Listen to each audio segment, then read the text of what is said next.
Hello, Gamer Nation. GM Hooley here. Tonight's episode of The Forge, a Genesys RPG podcast, is brought to you by the generous donations of Thea Fattel, Jason Holloway, and David Morris, as well as all of our other amazing Patreon supporters. If you would like to become part of the Forge community, you can learn more at patreon.com/ForgeGenesis. And for as little as $2 a month, you can help support this very podcast in continuing to provide you with amazing content. Thank you to all of our fans for reblogging, retweeting, sharing our latest episodes, along with those who offer support and encouragement for this podcast. It really is appreciated by both Chris and myself. For now, however, let's get on with the show. Correctly with the correct amount.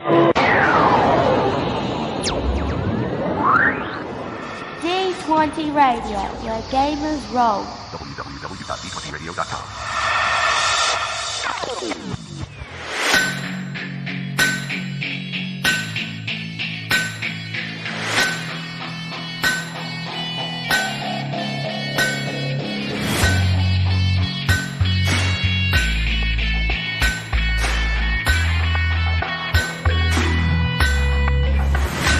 Welcome to The Forge.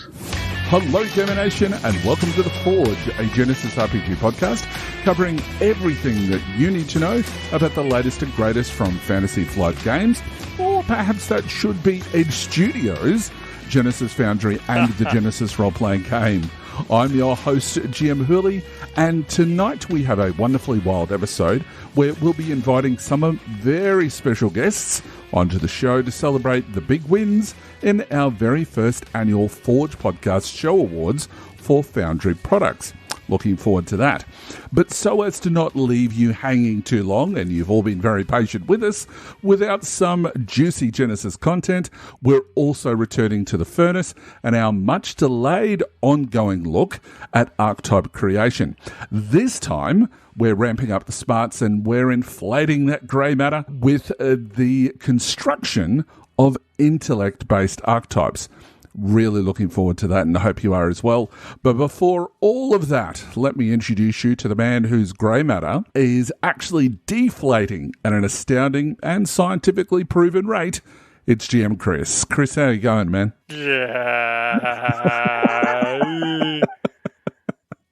Goodness me. I'm fine. I'm good. It has been a long time between episodes, my friend. Yeah, it has, man. It has. Life has been getting in the way. But you've certainly been busy. I have to congratulate you. I know you can't share details, but those of us who follow you on social media saw your recent announcement that you are now in the freelance employ of Edge Studio. I am, and also doing a little bit of play testing for them as well. So lots happening there, but obviously, as you said, cannot discuss any of it. But I think everybody will be looking forward to what they're producing. It's fantastic. So, you know. I'm going to congratulate you. I know you've been dealing with some deadlines lately too. So I'm very much so. Much love, brother. Much love. Thanks, man. But it's a nice sort of happy medium to be involved in by being involved in the podcast. To give me a little bit of downtime, gets to hang with you for a while, and also to meet some of our special guests that we'll be talking to a little bit later on. So I'm looking forward to that. It's been a long time coming, and a lot of people have been asking us about the Forge Awards, which is great. But yes, terribly sorry about the delay, but these things do happen. Hopefully this will make up for all of that. So let's hope. But Chris, before we get into the show proper and our exciting discussions that we do have coming up, I think it's important that we review what's new on the Foundry, because life has kept us away from the airwaves for too many weeks now, and boy, has there been some products. Yeah. There has been, sir. There has, and in that vein, and also based on the listener feedback that we love to get from you guys, we're going to introduce a slight augmentation, he said in air quotes, to our Stoking the Fire segment, specifically when it comes to Foundry product showcasing. Yeah, indeed we are. And, we've been finding that with regularity, even when we haven't had a longer than a month gap between our episodes. Our Foundry products showcases are taking quite a bit of time to go through. On the one hand, this is an exciting thing. So many products are being released that you can get your talons into. Indeed. But on the other hand, it's almost become a show unto itself just to even showcase them all. Even spending just 5 minutes on each leads to 20 to 30 minutes of a rundown that honestly, when we started this show, we would never anticipate would get that big. I don't think we ever anticipated we'd see this much releasing on the Foundry with such regularity. Absolutely right. And not to mention that we here at the podcast don't always have the time or the funds to be able to adequately read and review every single product released between each of our episodes. So, we've decided that we're going to switch our format up a bit with Stoking the Fire to briefly list new releases so that you can see what piques your interest, and then focus a spotlight on one or perhaps two products that we've had the chance to review and really recommend you check out. Well put. Okay, Huli, so I'm super excited to get into this episode. So do you want to just head into this aforementioned segment? Absolutely we can. So let's start shoveling that coal and move into Stoking the Fire. Stoking the Fire. And welcome to Stoking the Fire, a segment dedicated to letting you know all there is to know about the releases from the Genesys Foundry and the Genesys Role Playing Game. But first, Chris, as we always do, would you like to tell us about the D20 Radio Podcast of the Week? Most certainly. Our podcast this week is the Me and Steve Talk RPGs podcast. This is a great show. It's a fairly new affiliate to the D20 Radio Network, and it grew actually from its eponymous hosts, Steve and Steve, finding themselves spending hours in the parking lot after their game sessions just talking about the other non-mainstream RPG games that they love to play or that they would want to get on the table. And so they decided, let's take this discussion and this shared love to the airwaves. So Steve and Steve devote their episodes to varied RPG options that will tickle your sense of the new and wondrous. In their most recent episode 11, I actually had the chance to come on and guest host, specifically to talk about Genesys, Star Wars, and the narrative dice system. It was a really fun episode, and this is just a fun show. And if you're like me and you love different RPGs and you're a bit of a system neophile, it will introduce you to a lot of hidden corners in the RPG world, as well as, like in the case of narrative dice, larger systems that thousands of gamers love, but they just aren't D&D, basically. So go and check the show out. And you can find it and many more amazing gaming and geekery podcasts right now over at d20radio.com. How many times have you had a conversation that's lasted almost longer than a session outside after a session? I know that's happened to me more than once. with regularity. It also happens with podcasts. We have these post-recording conversations that last, especially with guests, longer than the episode itself, which is always fun. So yeah. Indeed. All right. So after checking that out, it's a fantastic podcast. Give it a listen. Make sure you also check out the amazing blog articles over at d20radio.com. And while you're carousing about the internets, why don't you head on over to Genesys Foundry at DriveThruRPG, where you can find the latest and greatest Foundry releases for the Genesys RPG. Now, we've had quite a few releases since our last episode in October, haven't we, Chris? So before we focus on our spotlight, let's run through each of them, shall we? Yeah. Again, with a bit of an improved format, just a quick rundown. A few things to take a look at. We had the release of Dinosaurs, a prehistoric bestiary for Genesys, by a newer author that I love his work, Lee Ironside. Absolutely love this. Our own guest RPG narco, Roy Altman, brought two things in the last few weeks. Genesys Foundry assets, cover templates. So for those looking for cover templates from a Foundry asset perspective, he's done them for you. He also released, I am so thrilled, Genesys Landscape Auto-Calculating Character Sheets. This is a pay-what-you-want PDF Genesys character sheet in landscape mode. Yeah. Thank you. Thank you, and thank you, by the way. Thank you. Next up, as usual, we've got about 78 titles released by Chris Markham. It's true, though.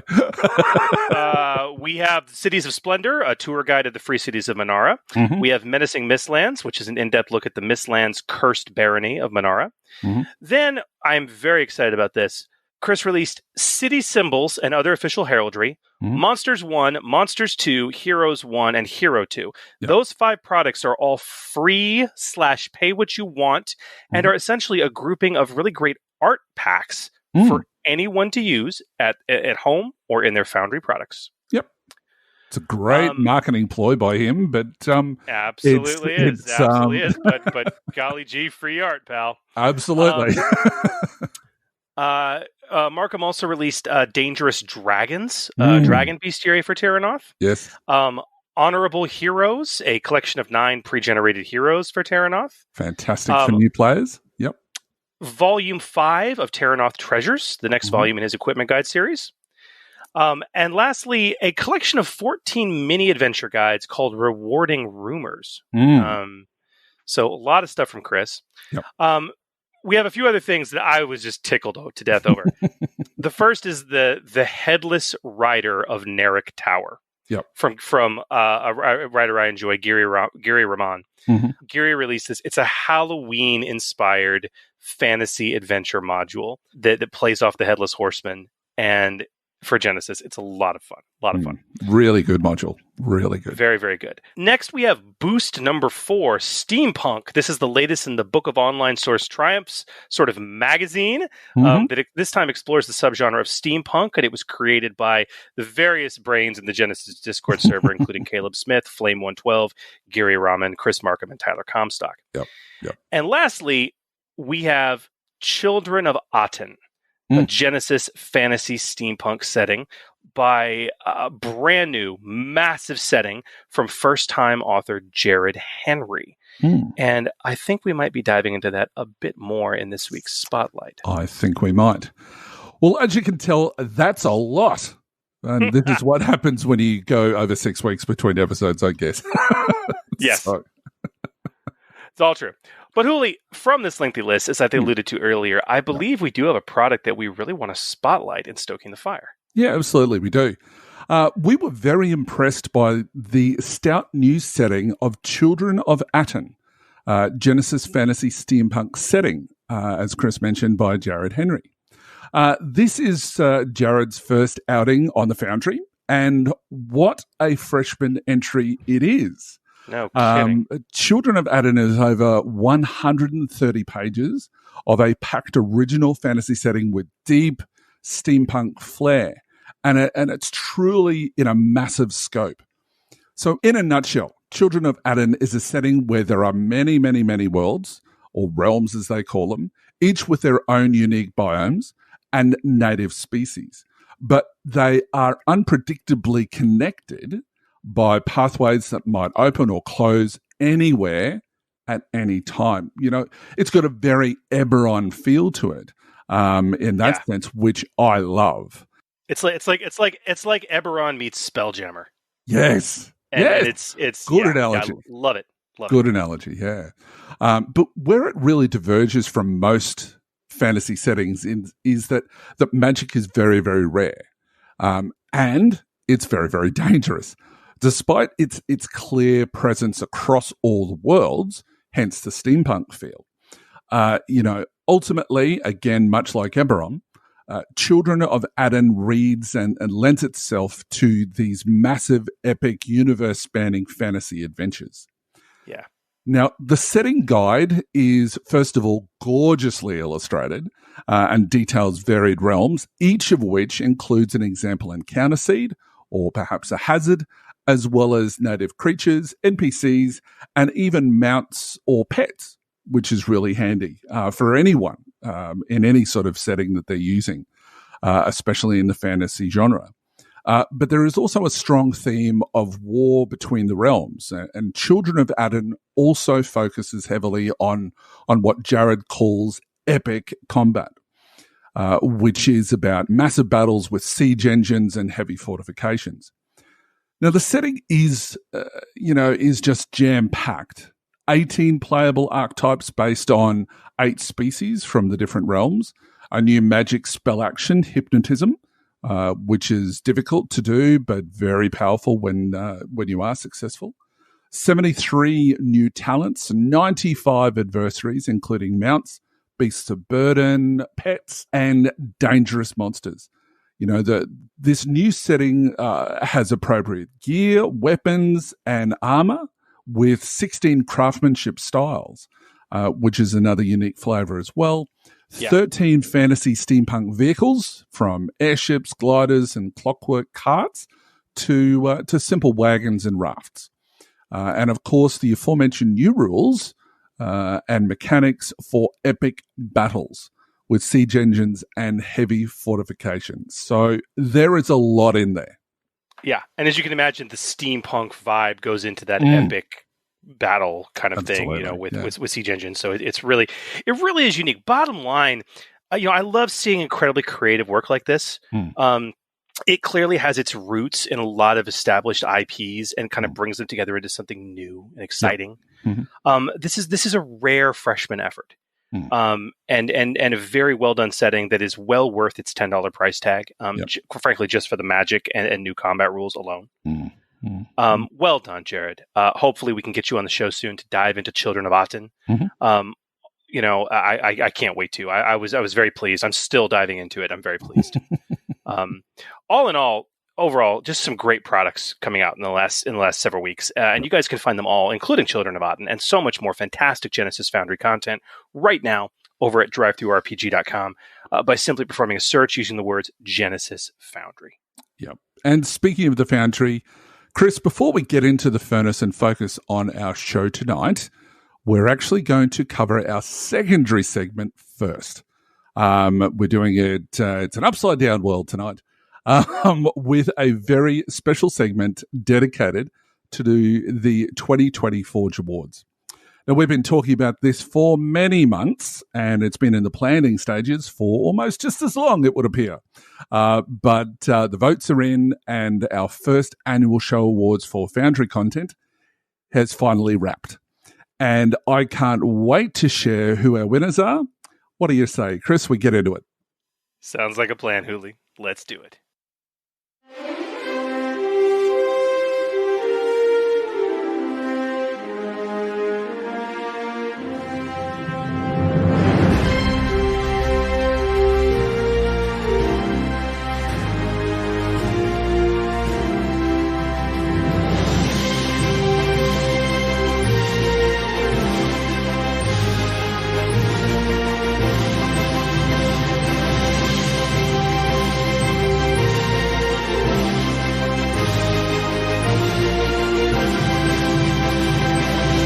Tonight on the Forge Podcast, a Genesys RPG podcast in association with Fantasy Flight Games, Edge Studios, and DriveThruRPG, none of whom know anything about what we're doing. We celebrate everything about the Genesys Role Playing Game and the Genesys Foundry. The Forge Podcast proudly presents the 2020 Forge Awards. And now your hosts, GM Hooli and GM Chris. Yes, a huge big thank you to the decoys, also known as Jeff. So thank you for that wonderful intro, and thank you to our live studio audience, if only we really had one. All right, so a very long time ago, in fact just a couple of months after the Forge podcast launch, friends of the show, Foundry contributor and official freelance Genesys writer Keith Ryan Capel put a crazy idea into our heads. What if the Forge podcast had an actual annual award for Foundry content?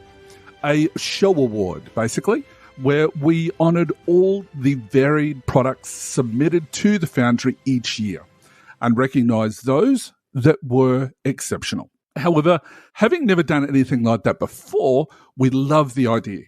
And so we decided to run with it cautiously, exploring how we would handle this first year, with the goal of expanding and making it even bigger in future years. And to be honest, it wasn't very easy. No. There was some amazing Foundry content submitted in that first year, and a lot of it. Yeah, there really was. Some products which really blew the community away with their creativity, their utility, and just really solid writing. And as such, Huli and I kind of explored how we might do such a show award. We settled on a few rules this time around. First of all, we knew that we would only consider products submitted to the Foundry between July 31st, 2019 and July 31st, 2020, that we do this sort of, August to July timeframe every single year as kind of our cutoff timeframe. Yeah. Next up, we said, we kind of wanted this to be a show award. So we thought, at the very least for our first year, we would try the idea of letting the patrons of this very show be the voting body for the majority of the awards, with us also having a vote. Now, while any listener was welcome to nominate a product, the voting panel would be patrons and hosts of the podcast, because it's their podcast awards, basically. Yep. Lastly, we settled on 4 award categories plus a 5th special category based on the types of content that creators were publishing on the Foundry. We decided on awards for Best Adventure, because there have been a lot of great adventure modules, Huli, and seeds and compilations that have been published for varied settings. Regardless of length, regardless of setting, this would be the award for the best voted adventure product. Yep. We decided on an award for best setting. Several amazing settings were developed for the Foundry during this time period, and this award will recognize the best voted one. Then we had an award for Best General Supplement. A lot of great, amazing, sensational products just didn't fall into adventure or setting. I mean, we're talking equipment guides, GM and player tools, new mechanical system guides, basically anything that was not an adventure or a setting. The best voted general supplement. And that was a huge number that we had. Huge number of products. Also reflected in the nominations we had. Yeah, exactly. Exactly. Absolutely huge. Very competitive category. And then, of course, we also wanted to have a category, after we talked about it, for best layout and design. When you have a fan/community created content platform like the Foundry, you can't expect the level of layout or graphic design asset that you would from a professional studio, but we've been shocked by how many creators have just gone above and beyond to create these incredibly well designed, easy to use, and just beautiful products. And that category is for them. Yeah. And lastly, we have a special award called Best Product or Product of the Year. Basically, we Huli and I were talking about it. We wanted to have a Best in Show award, just one, regardless of what category it fell into, what product contributed the most to Genesys in this time frame. And furthermore, we decided to try something a bit different with this last special award. Number one, we didn't want nominations for it. As far as we were concerned, any released product in the time frame would be eligible. Yeah. Secondly, it would not be voted upon by the show. We wanted it to be voted upon not by the patrons and hosts, but the only available votes for that special award of Product of the Year would come from those who had actually written content for the Foundry. In other words, your fellow writing peers recognizing your contribution. It's also worth noting, Huli, that, of course, we recused our own Foundry work from the awards for obvious reasons. That's right. Exactly. And I'm sorry to Roy for being involved in the editing process, and then we threw that on him with one of the products that I did for him with the character sheet. So, it would be unfair if we were involved, and we want to try to remain as transparent as we possibly can. Well, our nominations, they did come in flying. It was great. And you can find the full nomination list at forgegenesis.com. And all patrons voted in our 4 primary awards for the first place and runner-up. Each first place vote earned the product 2 points. Each runner-up vote earned 1 point, with a total points determining the first place and runner-up in each of the categories. And the races were heated. They were. They were. It was absolutely fascinating watching it all roll in. Ties were aplenty, and we had some close races in some of the categories. It'll be broken down by the number of first place votes. So without indicates of a tie. Yeah. Yeah, exactly. So without further ado, let's announce the general award winners. Yay! All right. So our first award is Best Adventure. Now, we had a total of 8 adventures nominated this year. They include A Wintry Death by Jason Duff, Brain Drain, Android Genesis Adventure by Scott Zumwalt, Hadra's Shard, Part 1, where's Part 2, by Darren West, Hero Time number 1, Lair of the Plague Doctor by Neil Cobb, Power of the Vril, a Genesis Weird War adventure by Christopher Hunt, Power Play, an Android mini campaign by my favourite author ever, next to a certain other person, is Sterling Hershey, and The Skill Adventures by David Shamp. And last but not least, Starcana, Everything New is Old from Studio 404 Games. Now, this one was a very, very, very close race. So our runner-up this year is Brain Drain, Android Genesis Adventure from Scott Zumwalt. This well-loved adventure designed for Shadow of the Beanstalk has provided a lot of play for one of the more beloved settings out there for Genesis and is incredibly well written. And the intrigue within it is fantastic. So congratulations, Scott. Congratulations, Scott. Yeah, good work. Awesome stuff. Awesome. Now, our first place winner, as we said, very, very close race, is Hadra's Shard, Part 1 from Darren West. This fantasy adventure designed for Terranoth was fun, original, and has continued to keep fans and players messaging and salivating for the sequel. I'm sure he's been inundated all the time, but you know what? We can ask him whether he has been, as we welcome to the show. Darren, congratulations on your first win, brother. Wow. Thank you. That's a big host of amazing writers to be in the same running with. So thank you for everybody who did that. That's really nice. Oh, yeah, man. Congratulations, man. I mean, this is a big deal. This was launched like with Foundry launch, wasn't it? It was. It was launched with the Foundry launch on the 31st. Wow. Such a long time ago. That's a long time ago. But no, man, that's absolutely incredible. That's absolutely incredible. So the big question, man, when are we going to see part 2? Well, part 2 is actually gone through first edits, and it's been in alpha testing. So I'm actually going to open it up for beta testing very soon. Part 3 is partially written, and already kind of in alpha testing, play testing with my home group. So yeah, it's coming along pretty good. I'm hoping what I'd really like to do is, put 2 and 3 out back to back if I could. 2020 has been a crazy year, so it has put my plans behind a little bit. But I have renewed my efforts as of recently. Hopefully, this will spur you on a little bit more. Yeah. Oh my goodness. And I don't want to.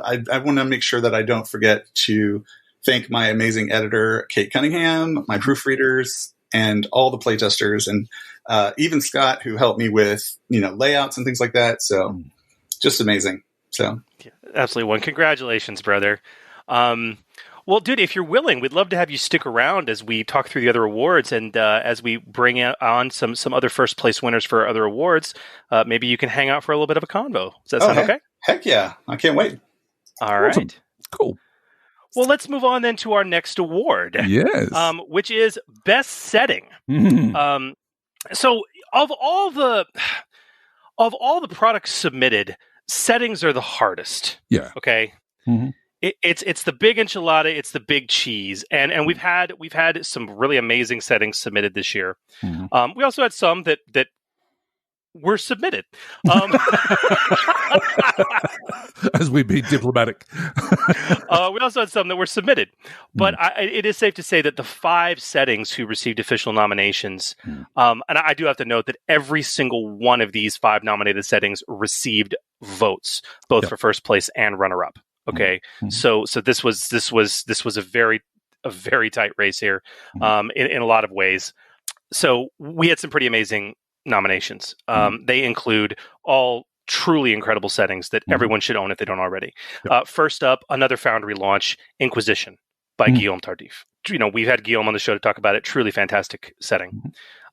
Next up, Salvage by Jared Matthew, which we also had Jared on the show to talk about Salvage, and we've been gaga over that setting, but just everyone has. The next two additional Foundry release titles, and totally worthy of their nomination, truly incredible settings. The first is Something Strange by Scott Zumwalt. Then we have Starcana, of course, by Studio 404 Games. And finally, a relatively recent addition, but completely worthy of the nomination, one of the most enjoyable settings I read this year on the Foundry, that would be Sunfall from Anastasia Steele. All incredible.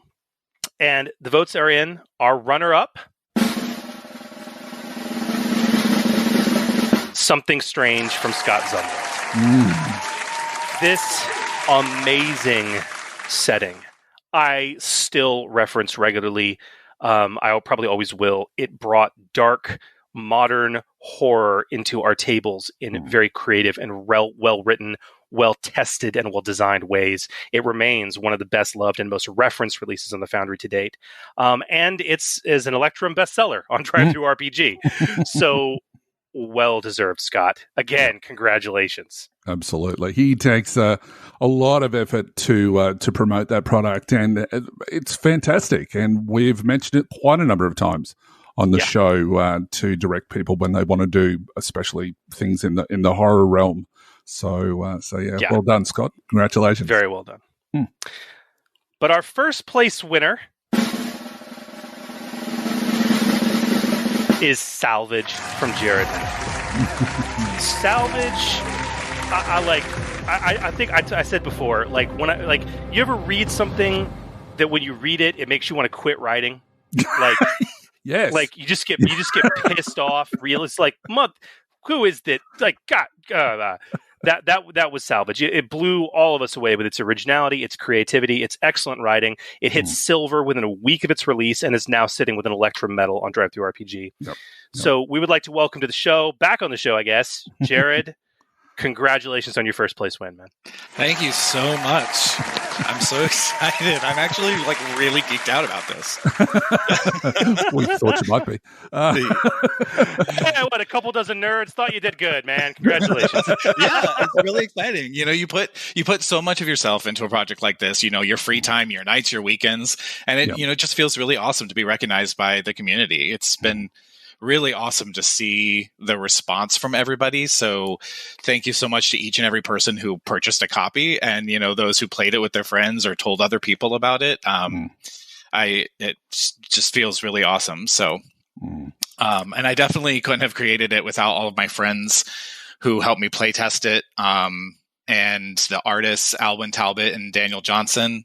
And of course, the amazing editing of Sam Gregor Stewart. Yes. And thanks to you guys, by the way, for doing this awesome idea of putting these awards together and everything you do for the community. It's very great.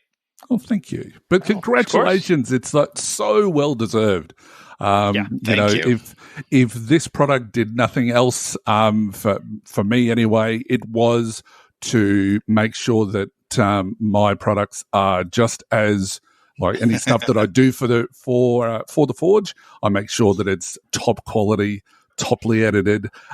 It just raised my game severely. So, thanks. Thank you. Thank you. Yeah, that was my main goal, was just to make it look as professional as possible. Yeah. With everything from story to layout and everything in between. So you did that. Well, you done good, Seabass.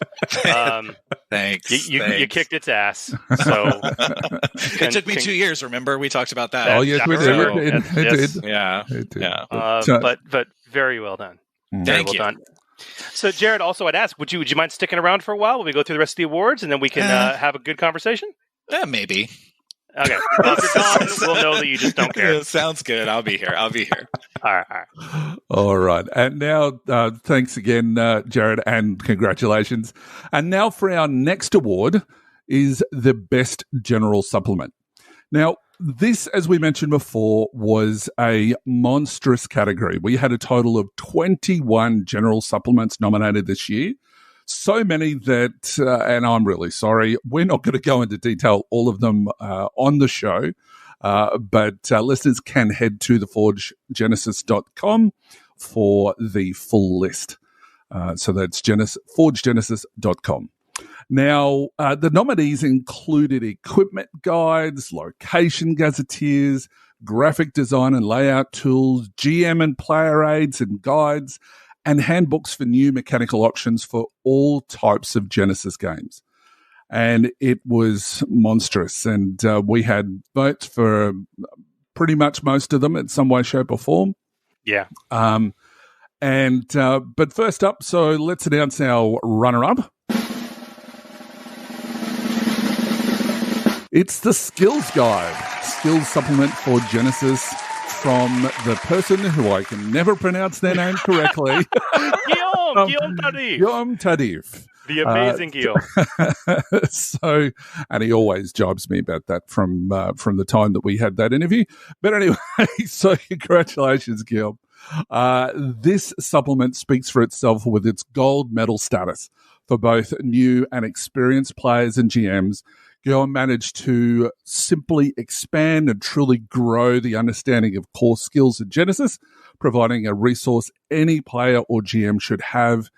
It's a fantastic supplement. If you haven't gone and purchased it yet, please go and do that. It's amazing.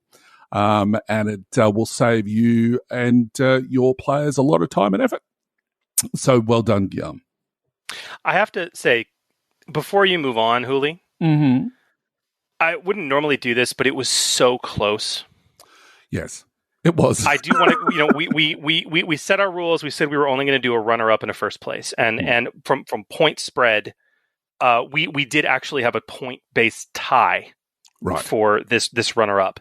And as we also said in our initial rules that ties would be broken by the number of first-place votes. Skills Guide won that tie by one first place vote. I do think it's important to call out, I guess, an honorable mention for another amazing product that was so close in the running that I think has done as much as the Skills Guide for the Genesys community. And that would be Zenithrix's Guide to Magic, a beginner's guide to Genesys Magic from Scott Zumwalt, who's already taken home 2 runners-up awards tonight. But Scott, I really do want to call that out, and as well as let the rest of the community know just how close that runner-up race was, and that Zenithrix's Guide is something that you should have. I mean, if it needs to sit right there next to Skills Guide. Truly amazing supplement. Yeah, really, really handy if you've got new players involved, because it allows them to, especially people who have come from that D&D sort of mindset. It's a nice sort of bridging gap between the D&D way of thinking and the Genesys way of thinking. So really, really well done. Yes. Now on to our first place winner, which is Ready, Fight. Or am I supposed to say Ready, Fight? Ready, fight. Yeah. An unarmed combat supplement for Genesys from friend of the show, Keith Ryan Capel, and his studio High Metric Games. Ready Fight was one of the launch titles for the Foundry and the very first to hit gold medal on the drive-through RPG.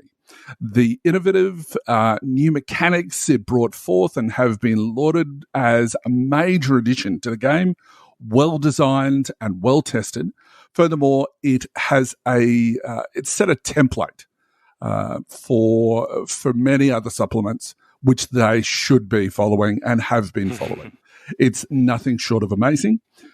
We'd like to welcome to the show the winner of this category, which is Keith Ryan Capel. Congratulations on your first place win, brother. Oh, man. Thank you guys so much. I'm so glad that this idea I gave you like a little over a year ago turned out to ultimately be this self-serving. Yeah. I couldn't have planned it any better myself. So I'm thrilled that my evil plans all ended up working. No, I'm just kidding.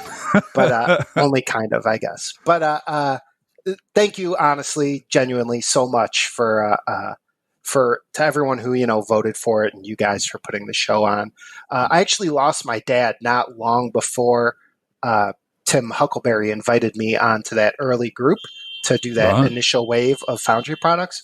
Yeah. And a lot of what Ready Fight is really came from all the years me and my dad. One of the things that we just did together all the time was punch each other in the face. I'm kidding. That's not true. We watched a lot of UFC and MMA fights together, and we loved it as a sport. We would go to the live events all the time together. So I know he really would have gotten a kick out of just, puns, out of seeing this product like exist and do well and that other people like it. So, really I made the book in a lot of ways for him in dealing with that loss at that time in my life. But I didn't make the book alone. I have a lot of people to thank. You guys might have to play me off with music. We'll see how it goes. But Sean Vrabel, my artist, great buddy of mine for many, many years. He did all the original art for Ready Fight, which I love. His art is just so, it's like it's moving. It's almost like it's animated. There's just so much energy in it, and I love it. And also my good dear buddy, Ryan Brooks, who Chris knows well. And both of those guys, Ryan did my layout, and both of them together, I've been making nerdy stuff with them going back to like early 2005 with Fandom Comics. Mm-hmm. They're both from there. So I'm so glad that two dudes who are basically my brothers, like I got to make something like this with them, and then it gets recognized. So that's awesome. And then also Alex Ross and Don Rusnak, who did playtest coordination and general assistance and marketing and stuff like that. All of my amazing playtesters that are credited in the book that made the book so much better than what it originally was. The fans who picked it up, I'm blown away by how well it's sold. And especially all those fans who took the time to leave a review. If I can get everybody to do one thing after listening to this, it would be go find a Foundry product that you like and leave a review about the things you like. Yes. If everybody could do that, I think the world would be a better place. And of course, Chris and Hooli and The Forge and a few other podcasts that invited me to come on and use their platform to, promote the book and talk about Ready Fight. So thanks, guys. Thanks a lot. I appreciate it. Of course, man. Congratulations. Welcome. Thank you for all you've done and continue to do for this amazing game. Wonderful. Okay. It's time to get to our last general award, and that is Best Layout and Design. We had a total of 11 products nominated this year for their exceptional layout and design. Exciting and enjoyable to read through, easy to follow, and well organized. And again, with so many nominees, we're not going to detail all of them right now, but you guys can head to forgegenesis.com for the full list of all 11 nominees. But those nominees included general varied supplements and settings of really all stripes. And our runner-up was Ready Fight, an unarmed combat supplement for Genesys from Keith Ryan Capel and High Metric Games. You can believe it. But dude, no, seriously, it had this crisp and kind of easy to understand layout, which is honestly very essential to especially supplements that focus on new mechanics. So if Ryan was responsible for layout, man, I think you owe him a cookie. All Ryan and Sean. All credit goes to Ryan and Sean. Well, they dissuaded me of so many bad ideas. So, there you go. I mean, because the bottom line is that, especially as an early release, Ready Fight kind of set this early bar for folks to follow in terms of layout and this sort of template that you've also expanded on in future micro supplements, which we've seen come out for Ready Fight. So, congrats, sir. Congrats on your runner-up. Thanks. That's unexpected and amazing. Thank you. And our first place winner. I don't think anyone was even shocked by this. and honestly, Jared, you shouldn't have been shocked either. You shouldn't be shocked. Our first place winner is Salvage. Yes. Perhaps the most universally recognized, stunning publication in terms of layout, design, art, to come out this year in terms of its everything. I mean, Salvage handedly took the first place award, and that was very well deserved. So, Jaron, congratulations on that first place win for design. Thank you. I'm grinning so big I can barely even talk right now. I appreciate that. Thank you guys so much. Yeah, I owe a lot of it to my artists. Like I mentioned, Alwyn Talbot and Daniel Johnson. The art was so phenomenal that they gave me. So that was a really great starting point. And I have a lot of fun tinkering around with this stuff. So like, I just will do things like design the background of a page, like just sitting watching TV. I'll be like doing little textures and stuff like that. I'm a total nerd when it comes to design and layout. So, yeah, I really appreciate that. Thank you so much. Absolutely.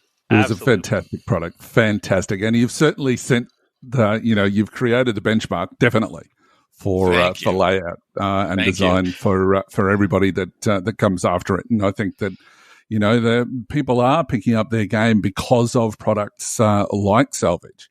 Well done. Congratulations. Well deserved. Though I hope I can continue to meet my own level. I don't know if I shot myself in the foot with that being my first release. So we'll see what happens. Not just yourself. You may have shot everyone. Yeah. It's a high watermark that everybody's like, me, where do I get... forget me. Where do I find, painters that'll work for less than $1,000 an image? Yeah. It was tough. I decided I was just gonna not worry about making money on this product. So I think I've broken even at this point. Oh wow, really? Yeah. Well done. That's awesome. Yeah. Congratulations. That's amazing. That's amazing to me. Thank you. That's a hurdle in itself. Well, your product literally looks like $1 million. So it's super impressive to me. Thank you. I saw it when it came out at the time. I was like, did FFG publish this? Like that was the art quality we're talking. I was like, good Lord. Thank you. Yeah. Well, and I've tried to talk Sam into publishing it, but he hasn't bitten on that yet. Yeah. Considering it's already out on the Foundry, I don't think fair. Probably. Yeah. I mean, FFG has issued reprints before. If you look at L5R 4th edition, there's precedent. But I would hold my breath. Don't worry about it. I am not. But yeah, I made that mistake. Remember, Huli, you and I talked about this. I wrote the whole thing in layout because that was how it inspired me to do it. So oh my God. That became a problem. That became a big problem later. But because seeing it in the layout really got me excited to keep going and pressing forward and really getting it done. So the whole thing, I wrote it with 2 columns, all the little graphic, all of it. It was an interesting process. That's he's queasy. He's basically saying, I did all this with one hand tied behind my back. Well, Wow. to be fair, when we had him on the show, it did take 2 years for the setting. So right, fair, right, okay. Yeah. Hey, some things are worth waiting for, Yeah, but now we know why. Now we know why. So very cool. I think your timing was very good to have Sam on board as the editor too. Oh, it was perfect timing. It was an unfortunate timing for Sam, but you wouldn't. I don't think you'd get him now. Nope, I've already asked. Yeah, nope. He's a busy man. Yes, yeah. I was really fortunate to have his input for sure. Absolutely. Yeah. Awesome. Very, very good. Well done. And Keith, do you want to stick around for a little bit? No, I'm very busy. Of course I'll stick around, guys. Of course I'll stick around. All right. But now we come to our final award. The best in show, as it were. And let me tell you, this one, again, wasn't easy. The decision to have Foundry writers be the voters for this special award proved tough, primarily because while many of the Foundry authors are friends of the show, and even more are members of the amazing Genesys RPG community, others proved somewhat difficult to contact. To say the least.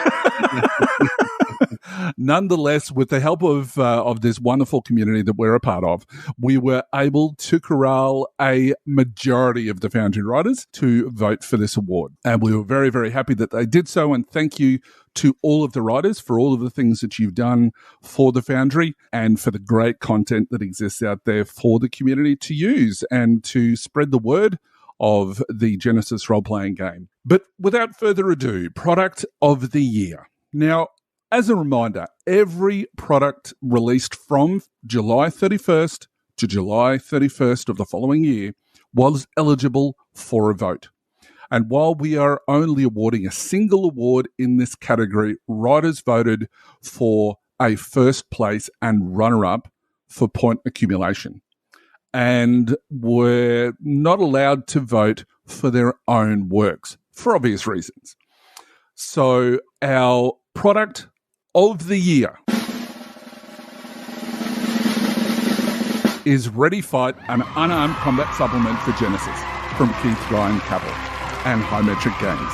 There's not much more we can say here that we haven't already said or that Keith hasn't already said, but I'm sure he'll come up with something else. But this product is well deserved as the product of the year. Keith, congratulations, my good friend. Congratulations, man. Yeah, congrats. Oh, I'm blown away, guys. I already thanked everybody, but thanks them all again. It's so awesome to be recognized by both the fans of The Forge, who represent a lot of the players, but also my fellow content producers. That's awesome. It means I must have done something okay in that book to be enjoyed by both of them. So that's awesome. And there's a lot of other great products on the Foundry that would be equally deserving. A lot of our runner-ups immediately come to mind from tonight. And big shout out to the OG content producers for Genesys, I guess. The four, our Mount Rushmore, as it were, of Jay Little, Sam Gregor Stewart, Tim Huckleberry, and Phil. Who each sort of own some measure of credit for the Foundry even being a thing, or Genesys being a thing. Yep. So thanks to them to even put us in a position to do this, and for me to be recognized this way. It's awesome. Awesome.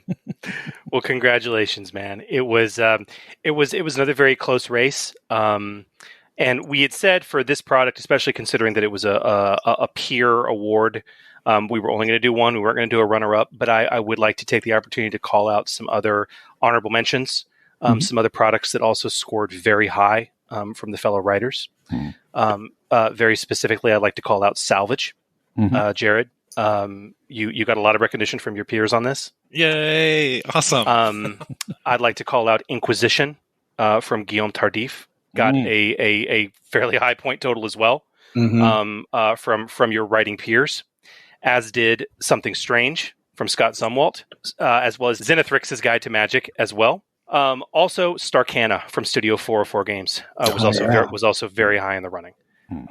So it was actually, when we get down to the raw numbers, it was a very tight race for this. So congratulations, Keith. And to everyone, and to all of our winners, both first place and runner-up, you will be receiving from the Forge Podcast a digital award that is coincidentally almost like a little plaque or sticker that you would have the ability to place on your Foundry product on the cover page, should you so desire. Additionally, we are pleased to announce some special swag. We do have some specialty awards that we have produced. In fact, they should be at my house. We're recording this on the 24th. They should be at my house either tomorrow or just after the U.S. Thanksgiving holiday. At which point we will be sending them out to your varied addresses. And we greatly do enjoy you. Hope those to have some nice desk swag to remind you of this very first year of the show awards for the Forge Podcast. Congratulations. That's amazing. Thank you. Yeah, that's awesome. Thank you. That is really cool. Thank you, guys. So for the first place winners who are here with us tonight, and for our runners-up who are obviously not here with us tonight, congratulations all. Congratulations to everyone who submitted products this year. It truly was great. Yep. But I want to talk about this, guys. Let's open up the floor. I mean, shish boom rah and yay yay yay. This is all cool and awesome, and we've given a lot of much deserved love to a lot of really good products in this segment. But talk to me about your own experiences writing for not just this product, but for the overall Foundry in general. I mean, what are the memories that have stuck with you? What are you working on that you may want to share with us for those of us who are eagerly anticipating new things to come? I mean, yeah, what are some of your best memories, coming out of the past year, and what's coming next? like right away, I will never forget. Darren, you were there, I believe, that night at Gen Con when they announced the Foundry and launched all the products back Gen Con 2019 or whatever it was. Mm-hmm. And like everybody just had their phones out and was just hitting refresh on their product page to see like how it was doing, what was going on. It was just, I mean, we were also, what were we at, like the Diana Jones Awards or something? We were at some sort of bar doing something with Huck and Scott Z was there. And, you know, just a lot of that crew that produced stuff, Sterling, for the initial wave was all sort of present. And it was a cool moment to sort of like acknowledge that, you know, this was a thing that was launching now. And, you know, who knew what it might grow into be and all of that. Yeah, it was surreal. I mean, it was surreal because I remember when I got tapped for by Sam to put something into the Foundry. I was asked to go to lunch with, in fact, Keith, you were there, and a bunch of other people who were the first Foundry inputs were there. And I just was thinking, what am I doing here? Why am I in this room? That's when we were all at... was that Gamer Nation Con? Gamer Nation Con. Oh, yeah, that makes sense. And I remember thinking, oh gosh, I have how many months to finish this thing?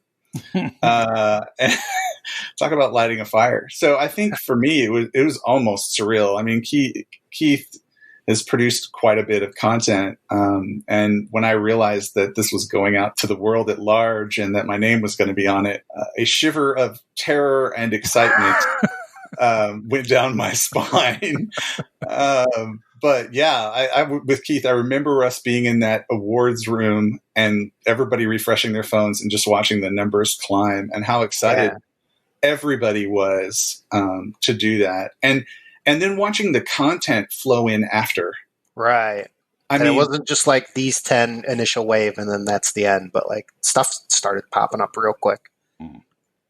Yeah. It was inspiring just to see so many people, you know, ready to release some of their own work and their own content. And it's been beautiful just to kind of see all the different things people have produced. So, and Darren, while I definitely have, you know, written my fair share of books for, at that time, FFG, I hadn't exactly produced 100-page books all on my own where I'm writing.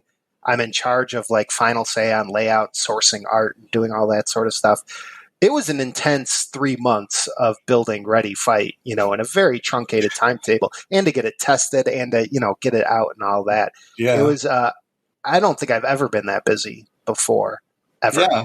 I recall a couple of conversations we had about like, oh gosh, I really got to get this done and deadlines. Yeah. It's probably the most, you're usually pretty cool cucumber. So it was the most frazzled I've ever seen you. So, yeah. There was a lot to get done. And really, like, I didn't have to hit the deadline, right? Like, Jared has a different experience with this because he was able to spend, I don't know, use a time machine and spend years before the Foundry was even announced, prepping and preparing his product somehow. He's just time so traveler. It would be ready just on the right, you know, at the right time. But, you know, I only had the 3 months. And 100 pages is a lot for one person to sort of tackle in that truncated time period, but it was intense, man. I was very happy when it was done and I got it out. I don't even think we had all the art. We released it and we're like, yeah, some of this art's going to get replaced in a couple months, but that's okay. We didn't sleep much, did we? I often don't around deadline time. No, you don't, Keith. Not at all. Sleep is optional. No. If only it were optional. Sleep's not an option. Not really on the table. Yes. That last week of a job, as Hooli also knows well. Mm-hmm. It's like, why are you sleeping, guy? You got work to do. You got a deadline.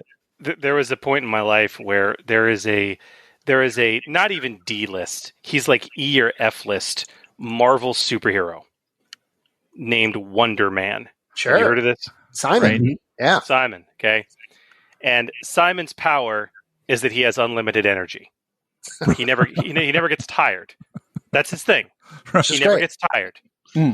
He never has to, you know, and they spin it into, you know, that means he can, and he's like a peak athlete, but that means that, you know, you never reach that point of muscle fatigue, right? So he can do that peak thing nonstop. But I remember, like, at points in my life, I was like, if I could have any superpower, it would be Wonder Man's, just so I didn't have to sleep.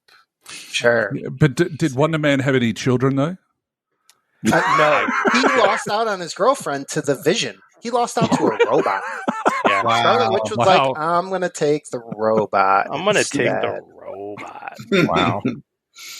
It didn't work out great. Almost played by Nathan Fillion briefly in some cameos in Guardians of the Galaxy 1. Oh, really? Bit of trivia there, yeah. Wow. Interesting. So, Jared, you've had, unlike these two yahoos, you submitted your Foundry product like a normal human being. Right. Nice. I mean, and it hasn't been that long. Right. I mean, because you released this. When did you release this? I think it was May. Yeah. So it's only been 6-7 months for you. Have there been any moments that just made you during that time period that just made you happy or giddy? Any stories regarding salvage? Yeah, I mean, there's a couple things. The first thing that comes to mind is that when I say I worked on it for 2 years, it was a long process of I wrote it and then my friends and I played it forever. And this was before the Foundry, but after the Genesys core rulebook had been released, I just made this kind of for fun on the side as a setting to play with my friends. And I had uploaded it and kind of shared it with some people, and that was cool, but I never really tracked how many people were looking at it or anything like that. So once the Foundry came out and once it was actually I could put it up there and actually watch the numbers, I was a total nerd. I would refresh that every day. I'd be like, check how many more have I sold? It was especially that first few weeks, just refreshing constantly, to see how many copies were sold. And I think that's kind of the biggest memory I have is just that just refresh. Totally. That's the thing. I mean, I remember me and Scott, when it was clear that it was probably either going to be Ready Fight or Zinthryx that hit gold first. Oh, yeah. Me and Scott would just message every other, few hours, be like, where you at? Where you at? How close are you? I moved That's another one. Did you move another one? Yeah. So wow, playful and everything. But I was exactly the opposite. I was like, I'm going to go crazy if I keep looking at this thing. We did go crazy. So oh my goodness, and mine is a little bit like Jared. Hadra's Shard was originally a 5e adventure. Gotcha. So it had been the actual storyline had been play tested numerous times, both for 5e and for Genesys. So yeah, I understand. You make something that's a labor of love and you put it out there and everybody's like, okay, we need more. Yeah. That's true. And that's been actually another really cool part of it, a really cool memory, as you were saying, having people actually asking for more. That's really touching. That's actually more so than them buying it, them actually buying it, reading it, and then asking for more. That's a really good feeling. Do you guys do you guys get a lot of fan mail, for want of a better term, that talks about what some of the things you might, requesting certain things to be done next with your particular product? I got I have received a number of requests for an adventure set in Salvage. Right. I think that's the main thing. I've received probably, 4 or 5 requests for an adventure. Yeah. What about you, Keith? No, you'd be surprised. I hear almost nothing back. It's like a void out there. Oh. But it's always weird to me because, whether it's for the Foundry or for, whoever else, I tend to write these things in my house, in my pajamas, all by myself. And then I forget about them because they get published or they go away for a year before they get published. And then when they're finally out there and anything does come back to me oh, I like this, or, you stumble across 2 people you don't know talking about it on a forum or something like that, it feels weird because it almost feels like an invasion of privacy because I'm like, dude, they were watching me in my shorts writing it or something. You know what I mean? How do you even know about that? But obviously I work hard to promote my stuff, but it's it's a weird feeling anytime there's sort of like this reminder that, like, yeah, when you hit send, it eventually goes somewhere, and like people occasionally read it. Well, I forgot to tell you, man. Last time I was up in Chicago and we hung out, I did install a hidden webcam where people could watch you in your shorts. Broadcasting to the world, yeah. But that explains your internet lag right there. That, you know what? Could be the problem. Keats Gaming, get the cam up. Yeah. I see. Definitely. Makes sense. I've got an OnlyFans account for you that you don't know about. That you're profiting off me. I'm being exploited. I'm being repressed. Exploited, I mean. Exploited labor. And, you know, not just the writing anymore. Yeah. Womp womp. Womp womp. I so want to say something. But anyway, moving along. But yeah. What are you guys, Jared, what are you working on next? What's the next thing? So I'm actually working on two things kind of simultaneously because I don't want to spend another 2 years till my next release. Oh, fair. And so the first one is a magic rule supplement inspired by voodoo. And so that's called Les Mystères, Spirit Magic and Blood Magic. And cool. I'm working with this awesome artist, Aaliyah July is her name. She's making some really beautiful, it's very different. It's kind of a different style for me, but it's pretty awesome. And I'm working with a new editor, who a few problems there, isn't it? Yeah. A new editor who you all may be familiar with, Mr. Hooley himself. So nice. Very excited about that. And then the other thing I'm working on is a follow-up to Salvage, which I'm calling Salvage Savage Sands. That's a working title. It's a little tongue twister. We'll see if that stays. But it's a deeper look at the world outside the safety of the human colony. And it's like a lot of the stuff I've seen people either playing or talking about has been when they get in a truck and they head out and they go scavenge in the Dustlands. And so this new supplement is going to be focused entirely on that idea of players who want to form up a hauler crew and go out and scavenge in the wreckage. Fun. Yeah, so I'm super excited about that. And I'm going to try really hard to work in a bunch of elements of intertwining plot hooks, escalations, climaxes, so that the people who are asking for an adventure also get that. Nice. So that's a challenge. So you're like weaving like a random encounter table and story like together somehow. Almost. Yeah, with all, because it's focused on, you know, basically the Dustlands, all of the area outside. Each area I introduce and explain, I then include a number of plot elements. So it's almost like a choose your own adventure book. Yeah, that's clever. Yeah. I like that. Yeah. That's a good idea. It's like a hybrid location book / adventure book. Exactly. Yeah. You know, I was inspired by that deck of cards that came out for, of course I'm going to blank right now. You guys can help me. Keyforge? Yes, thank you. That deck of cards that came out for Keyforge. I was like, where's this going? But okay. Yeah. Now I know what you're talking about. Yeah, I was inspired by the deck of cards that came out for Keyforge that basically had, you know, locations and plot hooks all kind of intertwined. So I thought I would try to use something like that. But yeah, this is what I'm working on.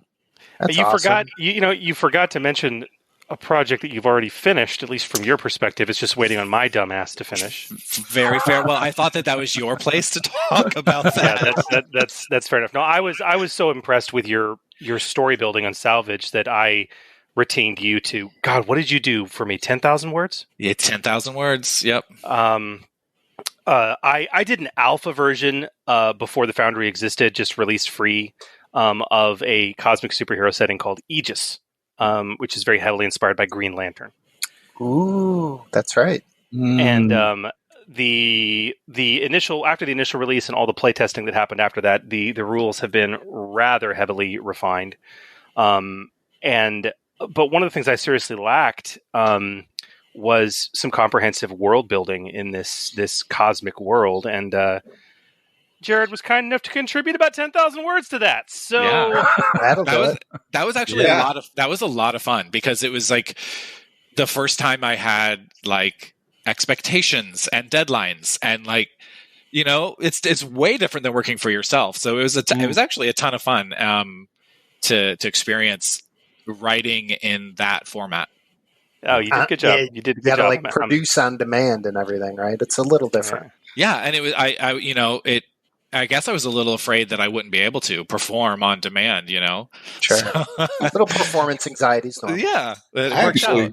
Yeah, I find out that, you know, when there's a deadline, I'm actually pushed harder. So Totally. I'm exactly the opposite. If I'm left to my own devices, it can languish. Yeah. Yeah.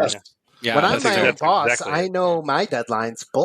So I don't feel any pressure to to do it and get it done on time. You know what I'm saying? Mm-hmm. But like, if Sam's the one holding the gun to my head saying you need this done by this day, then like I get it done because Sam's terrifying. But but if it's just me, like, I know me, I don't care if it's late. So it's just there's not enough pressure. That's why Ready Fight got done so fast, because it was like the launch day is this day and it goes with or without you. So you could either be on board or not. Like since then, it's be like I'm working on a vehicle book that sort of follows the same format of Ready Fight, but it's for the driving skill only. Actually, it's not even the piloting skill, just driving. There was enough there where I was like, I'm at 100 pages, but and it's just been like, yeah, I can work on it, or I can just watch TV for a while. So it's been slow going. I'm not going to lie, but it's because there's no like hard deadline there for me. Yeah, that's interesting. With this new salvage supplement I'm working on, the hauler crew and the trucks is a very big part of it. So I've been trying to think of some new driving mechanics. Maybe we should just put the two together. Just a little smash up. Yeah, I mean, maybe we should talk about that at a different time. But yeah, because the way Ready Fight works, there's like 4 or 5 settings that are sort of crammed in there, and I could think of one that might work with the world of salvage. So maybe we should talk about that at a different time. Yeah, but yeah, it's. So you heard it here first. Keith and Jared are working on a new product together. It's going to be. Oh boy! It's going to be. Unstoppable union has started. and also, what you guys missed is in the chat. Darren's going to do all the adventure seeds for that, right? Then did I misinterpret that? Isn't that what AFK means? I'm not sure. No. Adventure. Oh. Yeah. Okay. Right. Okay. Adventure for Keith. I'm assuming that's what it is. That's what it all is. It's all for Keith. Hey, it's okay. Yeah.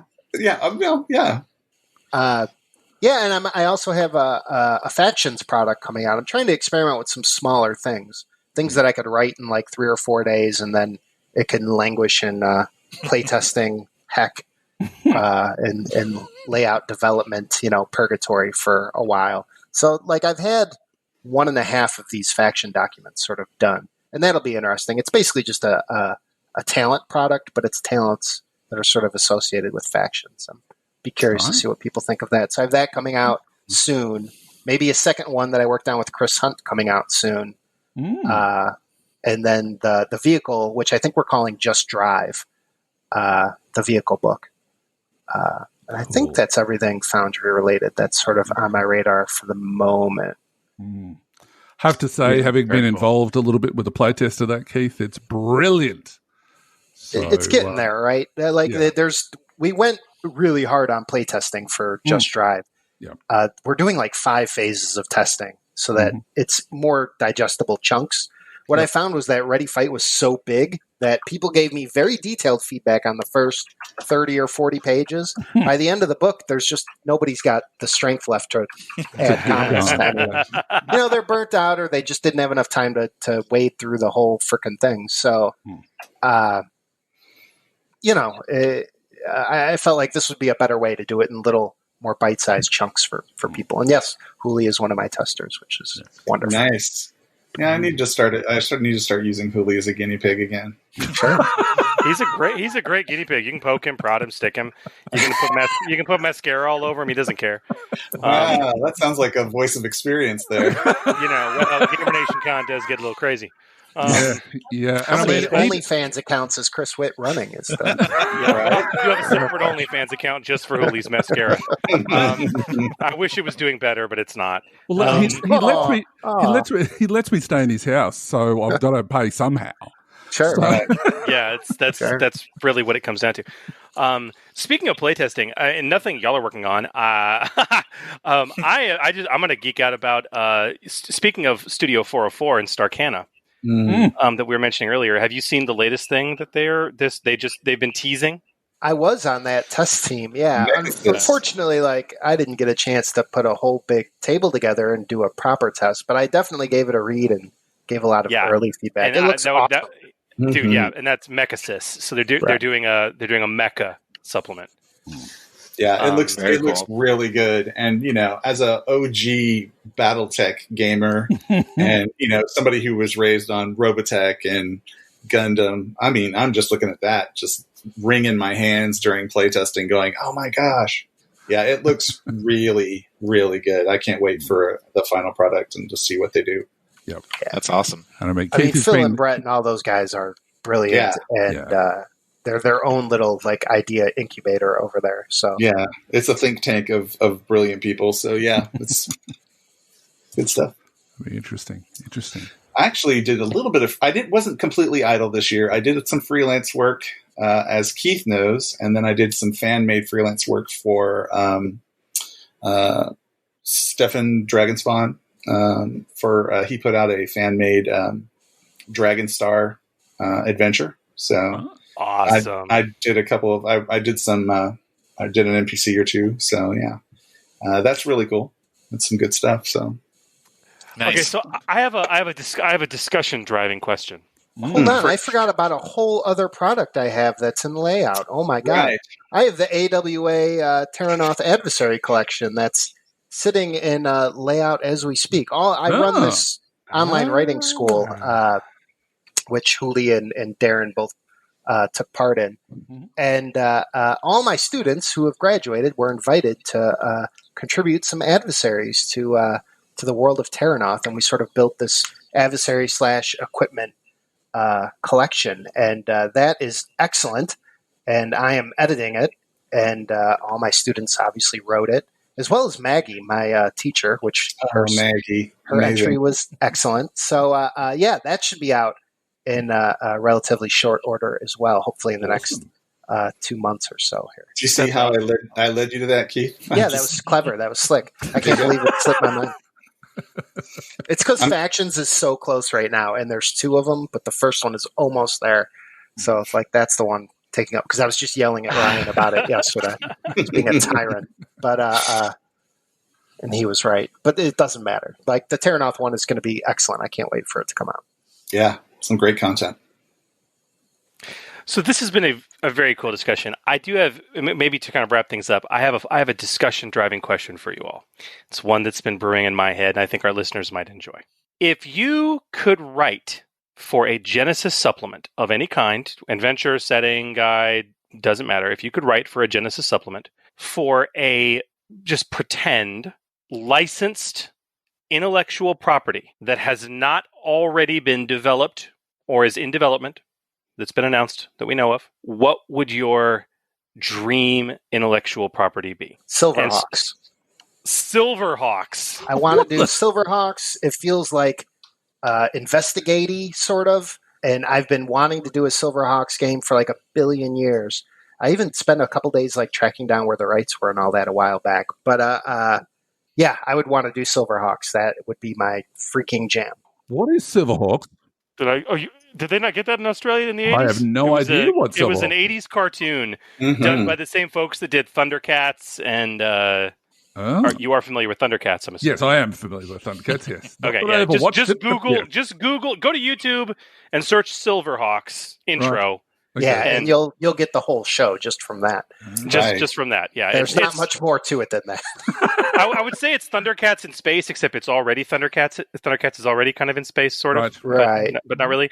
But yeah, it's like cosmic Thundercats, where except instead of being cat people, they're bird people. But there's, I feel like they're a little more like policey, like investigatory. They're cops. They are. They're cops. They're like space cops or whatever. Yeah. So it's a little more like Edge of the Empire-y maybe, but yeah, I don't know. I love the designs. They all have like Mandalorian-looking helmets, right? And they have like silver bodysuits with like wings, Spider-Man sort of webbing wings that go from like their hips to their wrists. And they fly around in space. And one of them's a cowboy. And one of them wears a cowboy hat and plays a guitar. Yeah. And his guitar, the guitar was also like a blaster or something. I don't know. Right. I always loved the Silverhawks. I want to do one. And that's all there is to it. This isn't like Battle of the Planets. That's a different thing altogether, isn't it? Very different. Very different thing. Very different thing. They are also bird people, though. So I guess that's the reason very why I asked that question. They're silver, so it's totally different. But of course, it's a totally different thing. Yeah. I think also Pacific Rim. I have some cool mechanical ideas for being in the drift for Pacific Rim and mecha piloting and stuff. Mm-hmm. So what you should do is contact Studio 404 and say, maybe I can work with you on a supplement for Mechasys. Right. Because I don't have enough going on. But I need to fill up that calendar, baby. But you do. And what was the other one I had, too? Oh, Voltron, I think I could also do some interesting things with. Sort of in a similar universe there, vein. That would be my list, straight off the top of my head. Well, that was a highly detailed and unusually prepared answer for an impromptu question, so... Because I think about this stuff. I think about this stuff all the time. So. Way more prepared. I can't even come up with one right now. Wow. Okay. While you ponder, Darren. What about you? So, just so I'm clear, the question is, it is a product that Edge or FFG has, or is it just No. In fact, does not have. What intellectual property? What show or film or universe or anything? What intellectual property, if you had the opportunity to write for, you would want to write for the most, but it cannot be something that's already been published? That's actually Babylon 5. I would love. Sure. My man! There was a cadre of us, a cabal, you might even say, that started this before the Foundry even went going. And I went ahead and started doing some more work on my own. And yeah, I would love to turn Babylon 5 into a full-fledged, there's just so much richness there. And, I've never seen it. Well, really? I missed out. Wow. I was in the Navy when it came out. So I didn't really have access to a TV. Yeah. And it's not like, streaming and everything was then like it is now. And once you're like 15 years have gone by and you still haven't seen it, the pressure to see it lessens. But it's J. Michael Straczynski, right? Who's freaking he's brilliant. Right. So you need to at least seasons 1 through 4. Yeah. Right. For sure. Dude, that's just epic. Like there's 2 unsung sci-fi properties that never get the love they're due. One of them is Babylon 5. Mm-hmm. The other would be the one thing I would want to write for, which is Stargate. Yes. It's just got a new version, which is has been licensed. They're doing it for 5th edition, which I thought was a interesting combination. Really? Yeah, 5th ed. Yeah. Which I love 5th Ed as a Dungeons and Dragons system, but for anything else, I'm just like, really? Yeah. I think for choice. That's a good choice, though. A couple years ago, back when Dave still owned a GameStop, I went by there one night, and Darren and Keith, you might be the only one that remember this, but in the earliest days of D20 Radio, 13 years ago, the second show to ever join the network after Order 66 was a show called Radio Free Hamlet. And it was devoted to 4th edition D&D at the time. And at the time. It needed a show. It needed some help. Ironically, that crew willfully pod faded after getting burned out on 4th edition D&D, which is not hard to do. But anyway, that crew, DM Tim and that whole crew, they were at Dave's shop playing a homebrew Genesys game of Stargate. and Tim had full miniatures and terrain, including an active Stargate. Tim, barbecue Tim? Yes. Wow. And That I is impressive. lost my mind. I was just like, okay, you're playing, you're like, yes. What system? Genesis? What? And I'm like, I lost my mind. And it was like, I mean, he even like his active Stargate even had LEDs built into it. Wow. Okay, that's a step. There you go. Okay, I'm just like, are you? And Darren, you're a minis guy, you Oh, know. yeah. And it was fully painted terrain. I was just like, are you kidding me? And I watched them play for an hour until my wife like drove a dagger into my throat to leave. You know a game's good when you could like watch people play and have a good time. Yeah. Oh my god! It was just that's mine. Yeah, I just like that. I mean, I've got miniatures for Babylon 5. I've gotten hold of Star Furies that people have created and all kinds of other stuff. But the other genre, speaking of really good ones that I would love to see is I'd love to do Firefly, which is basically salvage in space. I'd really love to do a Firefly one, but there's so much already out there for something like that I don't know how much call there would be for that. Darren, did you ever play the Firefly game, the Serenity game? But it was Cortex. It was one of the first Cortex games. I did. And we have a new podcast on the network, by the way, run by JT Domino, which is Cortex Primed. JT, another AWA alum. Yeah. Which is all about the new Cortex Prime system. So, dude. I mean, there's been a lot done. I think Genesys would lend remarkably well to that IP, though. Both of them. Mm-hmm. I think Genesys could do a lot of different things. Yeah. It's so versatile. So I think you can get away with. I mean, I would watch it Downton. I would read a Downton Abbey Genesys game. You know what I mean? Like, I think it could handle it. Probably a lot of probably social better combat. than most. You know, a lot of social combat. I was just gonna say. Well, I was also thinking something like Snowpiercer. Sure. Could create a really cool, like you're really enclosed, and it really kind of closes in the entire combat and social levels and everything all into one. That would be really interesting to me. Yeah, what would the skills look like? The skills list look like for like a Snowpiercer? Because you probably don't want ranged. yeah, it's probably no ranged. No that's gunnery. for sure. Yeah, operating okay, but not really pilot or drive. No, like the skills list gets real narrow. You might have to like careers might only get 6 skills or something. Yeah, it'd be pretty narrow. That one would be one, or the big one that I did come up with is Horizon Zero Dawn.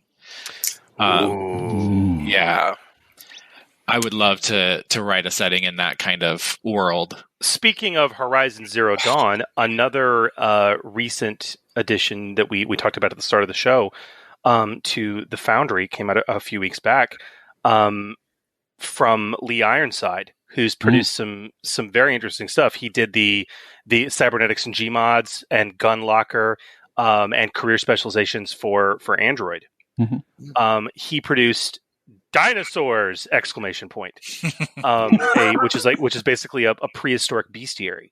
Outstanding. What? I feel like that's an area that like there could be so much more of that on Genesys, like just big fat bestiaries, monster manual type stuff for different settings. Like that stuff's low hanging fruit that would probably do really well. Yeah, definitely. That's reason why I'm looking forward to the AWA coming out. Yeah, sure. It's a little bit of that for sure. There's a lot of like human people type of adversaries, but there's some creatures in there too. Quite a few. My favorite part about Lee's bestiary is for every single one of the entries, he has the art. Okay, he's got like cool little dinosaur art, right? But then he's taken the art and he's turned it into a silhouette, and he's put it in like a little box beneath the stat block that has that in relation to human size. Oh, clever! Oh, nice! Oh, nice. Which also suggests cavemen in this hypothetical setting, but. Like like Gendy Tartovsky's Primal or something like that. Exactly what I'm thinking. Yeah, right. Land of the Lost. Yeah, sure. Cool. There's a few you could do. What was that other one that was made in Australia that had the guy who was in the original? Oh no, sorry, the American version of that English show that I can never remember. God, that's the worst description ever. Yeah, I got nothing. Terra Nova? Got nothing, man. Thank you, Darren. I'm glad you're on the same Darren page as comes I up am. with it from nothing. Wow. Terra Nova. Wow. Okay. Impressive. I got your back, Nate. Thanks, man. Wow. Yeah, or just even like Jurassic Park, obviously. Yeah, absolutely. Yeah. So there's a few different things you could use dinos for. A time travel game. If you're doing a time travel game, you got to have at least one of the encounters be like, "Oops, you went too far back, or the machine's broken, and run away from the dinosaurs now." You know, something. Well, see, there's a board game called Dinosaur Island that you could probably, if you wanted to do some sort of cross, promotion or something like that, you could probably get away with that. Just don't mention Jurassic Park at all. Sure. I mean, Now, the thing about doing a dinosaur-themed setting or module or something like that, you guys are forgetting the best part about that. It'll be the dinosaurs? Well, no, it'll be really, really easy to get miniatures. Oh, yeah. and just like the art probably wasn't hard to source for free if you wanted to. Yeah. You should turn it into a familiar kind of setting, like your familiar setting. But the dinos are the intelligent ones. They're too powerful, man. Like I started going into alpha testing for another familiar style supplement, and at this point I'm totally stalled because the playtesting has sucked so bad. I've realized it doesn't have the same feel.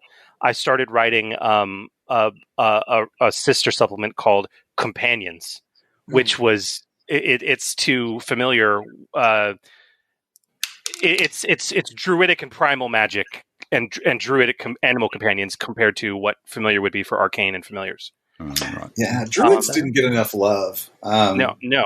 But what I found through my alpha testing was that it didn't have the same charm. It just hasn't, because you're literally playing like a freaking man-eating tiger or something. It's like so much of the fun of familiar is playing useless things that can't hurt anything, but you got to use your wits to get past that. And that magic, for pun, is somewhat, I don't know, it was somewhat lost. Yeah, it's tonally different. It's like when the Harry Potter movies, it's like they're not children anymore, so this is more angsty than cute. Yeah, sort of thing, where it's like it's not the same anymore. It's still probably good, but not what initially drew you to it, right? No. But that doesn't mean it can't be a good product. It would just have to. It just has to be a different product, right? Different mindset, different vibe. I guess. I don't know. Okay, so in answer to my question that you all have answered, excellent IP choices. I will say Darren wins my vote for choice. Well, you didn't ask me, Chris. That's all right. I was coming to that. But I'm going to give, just from our guests, Hooli the chance to potentially steal my win here. This is like Family Feud. This is so serious. Very serious. Hooli with a chance to steal. Hooli. Survey says. Right. Survey says. Okay, the survey says the Marvel MCU. Sure. Show me Marvel MCU. Ding, ding, ding, ding, ding. Oh, yeah. Oh, man. Oh, sorry. Doesn't compare to Babylon 5. Sorry. Wow. The only other one was Stargate, which was something that you'd mentioned, Chris. So, those are probably two of my favorite franchises outside of Star Wars, followed closely by Star Trek, but then those two. So, that would be my choice. I think MCU would just be difficult to translate, because the problem you have with these superhero settings is that we can tell you it certainly is. Oh yeah, we can tell you it is. We did it. Well, I know mechanically it's its own struggle, but even just like what are the players? If they're making their own heroes, it doesn't really feel like MCU. You know what I'm saying? If they're creating their own heroes, because I feel like. I've said this many times to others, but I feel like those people who want to play an MCU RPG, I think many of them, they want to be Cap or Iron Man or Spider-Man. Yeah, they don't want to be not quite Captain America, like their rip-off version. Well, okay, this was the joy of the Marvel Heroic Role Playing Game by Margaret Weiss. Right. Okay? Right. Because you literally couldn't make your own character. It was here's 30 established superheroes. Which one are you going to play? Be Wolverine. That's what you want to do. Yeah. It's I want to be Spider-Man. I want to be Wolverine. I want to be Cyclops. You're going to be Doctor Strange, and we're going to go fight Doctor Doom. And I think that's fun because somebody at the table like knows what Iron Man would say in that situation or whatever. You know what I mean? Right. What if you went more niche with like just the Spider-Verse and each person had to create their own version of Spider-Man? Like all the different Spider-Verse worlds. So that's cool. You know. Oh, that's cool. Yeah, see, Jared's pulling those out again. We gotta watch him. I've always said that, like, if FFG or if Edge ever did have like the Marvel license to work on, like, it shouldn't be or the core book shouldn't be the launch product. It should just be like a series of 12 beginner box adventures where the pre-gen is like you're playing the Avengers in the first box. You know what I mean? Right you're taking them through an adventure, and you could upgrade them and buy a follow-up box, or you could go buy the X-Men box or the Spider-Man box, or Spider-Verse box, I guess. Well, like, that's the product I think people want. And like it would be great to get new people into the hobby because what's more accessible than MCU? Yep. So like that's what I think that would have to be. As a core book, man, what a struggle, because what makes it different than, I mean, other than the fact that it's Genesys, like ultimately what makes it different than Champions or something like that, where the make your own hero thing is already there, because the setting's already just New York, right? You probably also have to do it, if you wanted to go core rules, you'd have to do it very similar to what they did with Star Wars, because you've got the street level, and then you've got the sort of the world level, and then you've got the cosmic level, and they're all like, the Avengers are a little bit odd in that regard because they're a mixture of everyone, but they do cosmic size adventures. Where, you know, your Daredevils and, you know, Luke Cage, they tend to be more your street level people. But even like Black Widow, like outbluffs Loki, the god of mischief, you know what I mean, in the movies. So you could argue that she's playing, you know, Batman at that sort of cosmic level in a way. That's a good social encounter right there. But Huli, you hit on something great, which is, you know, having that kind of depth right off. I've seen Star Wars have the pre-generated characters that they have. So if they were MCU pre-generated characters, they used to have the automatic upgrades. Like this is how you can upgrade your character. So you could have different versions of Cap or, you know, whatever. And as you excel, you go to whatever that final version of you could play get to the one that's, you know, the most powerful one or whatever like that. Yeah. Like I'm just saying, if it was me in charge of it, it would just be, the whole product would be a ton of beginner boxes, and that would be, but I don't know what the margins look like on those. I bet they're not great. Yeah. Because there's so much like fiddly bits with them, but I think that's what the demand would be for. And then, like, assuming it's really popular, eventually you want to release a create your own hero type of supplement or whatever, but see, I think that really depends on where your market is. Now, I think that you're 100% right, Keith, that if you're doing that for mainstream, I think doing it like that makes the most sense, because you can then give exposure to your comic book nerds as well that have never touched role-playing. Or just people who have only seen the movies. You know, exactly. People who have read the books. Yeah. But when you start looking at across the pond, like here in Australia or in Europe and whatever else, there isn't much in the way of MCU at all, as far as, like, we're always looking at it from the American perspective. Sure. And I think that, you know, sometimes, I know that I do anyway, I feel a little bit left out, that I wish there were more Australian superheroes other than, what is a Boomerang from DC, or you guys have hobbits, right? Don't you guys like just have hobbits? Wrong country, but that's okay. It's like neighboring. It counts. The UK has Captain Britain. Yeah, well, that's like right. in MCU, sure. In Australia, you have what? You have Gateway, right? The Aboriginal teleporter. That's it. And the X-Men hung out there for quite some time. Yeah, they did. They spent like most of the 80s just chilling in the outback. I mean, the other option could be like you could play villains, because you can level a villain. Yeah, sure. True. Yeah. That'd be interesting. To like, you need to come up with a scheme to beat actual Captain America or whatever. That could be. There used to be a young children's show that my daughter watched when she was very young, called Superhero Squad. Sure. And they had like an episode I remember watching with her when she was like 2 or 3. That was like MODOK? Well, no, it was like the all captain squad. So it was Captain America, Captain Australia, which was the first introduction of that character. He looked ridiculous. First and only. First and only. Captain America, Captain Australia, and then they had like Captain Britain and like Captain like Brazil, and like Captain Canada, and like So there has been, I guess, a Captain Australia. Nationalism just plays so well here and not quite as well elsewhere, you know? Like, we invented jingoism practically, or at least reinvented it. Yeah. Well, guys, this has been a incredibly fun discussion. Thank you all for coming onto the show and jabbering with us for almost 90 minutes. It's been a real pleasure, and I want to thank each of you and those other runner-up winners and nominees who are not with us for the incredible contributions that you've made to this community and to this game that we love so. God, we love so much in the past year. It's been great. Thank you for what you've done for us. Thank you so much. Yeah, thank you. Yeah, I did it for its own sake more than expecting this, but this is great. Yeah, this is amazing. Very cool.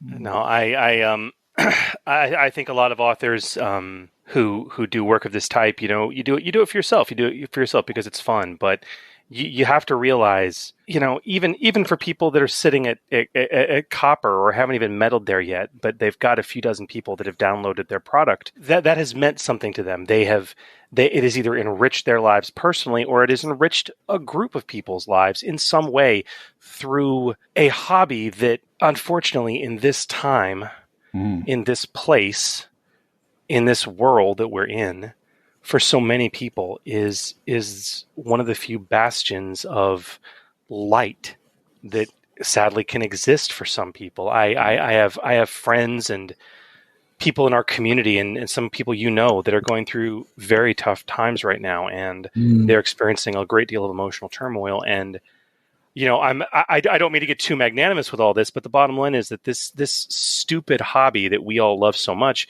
is the only thing getting some people through. And in your way and through your work, all of you have contributed to that and ultimately making someone's life a little better. And thank you. Also, if you have a product at Copper, give yourself a pat on the back, because you just outsold half of like the 100,000 products on drive-through RPGs. No shame in Copper at all. Yeah, no. But you guys get what I'm saying. It's anyone. For those of you here on the show, those of you who are other award winners and nominees as well, and are runner-ups, you do more than you realize. And if you just have to realize there are so many people, even if it's just a couple people, it doesn't matter. The work you have done has added light to someone else's happiness. And I don't know if there's a greater calling than that. Maybe cancer research, but that's about it. Wow, those pediatricians and people, Doctors Without Borders. Yeah, probably that. They need a lot but more school. Still, you're adding light and life to someone's day. So, guys, thank you and congratulations again. Aw, thank you. Yeah, thank you for having us, and thank you for everyone who thought of us. Suck it, everybody! I won. No, I'm kidding. Nice. Amazing. Wow. Welcome to the 2021 awards. It's amazing. Keith Gallo received no nominations for products this year. Oh, man. All right, guys. Thank you. Right. Huli, Thanks, guys. Yes. I have had a great time, but I am also super eager to talk about the next topic in our show, because we are returning somewhere that we haven't returned to in a while. Do you want to maybe turn things up and maybe meander our way into the furnace? That sounds like a hot idea to me. The Furnace. And welcome to the Furnace. Welcome back to the Furnace, even. The segment where we take a deep dive into a topic concerning custom creations using the Genesys Role Playing Game. Now, tonight we're going to continue, after a very long overdue pause, our segment series on the ins and outs of archetypes and species creation, which, based on the feedback you've all given us, you really want us to return to. which is great. So thanks for all the feedback. When it comes to creating your own setting or world in Genesys, or even expanding upon an existing one, archetypes and species can be some of the most critical components for your players. Yes, sir. And ultimately, well-crafted thematic archetypes and species, they just go this incredibly long way towards imparting the tone and the feeling of your game. But the balance of your game can be seriously impacted if those species aren't built in the proper way. Now, way back in episode 4 of the Forge podcast, we began the first of a series on this topic of archetype and species creation, focusing on the overall rules for species crafting, but then honing into serious detail on species archetypes with a high bronze score. Then in episode 7, we continued with a look at high willpower species and archetypes. In episode 9, we worked with you on crafting those cunning-focused species. And in episode 11, we covered agility-focused species and archetypes. Now, as we always say, we strongly recommend that you give a re-listen to episode 4 if you need a reminder, because in that episode, we covered the basics of archetype and species creation with the rules and best practices that we'll be referencing tonight. Now, this episode sees us tackling the mental giants of the species and archetype creation world. Tonight, we're going to put on our thinking caps and really dig into the creation of species and archetypes with a very high intellect. Brilliant, creative characters that use mind over matter, high intellect species. They really do represent some of the common and classic archetype concepts out there, which we're going to break down, while also including the best practices to develop your very own species and archetype abilities for those concepts. So before we get into this, man, you want to boilerplate us? Absolutely. So our boilerplate, as we always give, we will not be discussing the core rules of creating a species. You know, that includes the 6 parts of a species, the XP costing when changing those parts, and all of that. Again, please go back and listen to episode 4, where we cover it all in the first half of our furnace segment.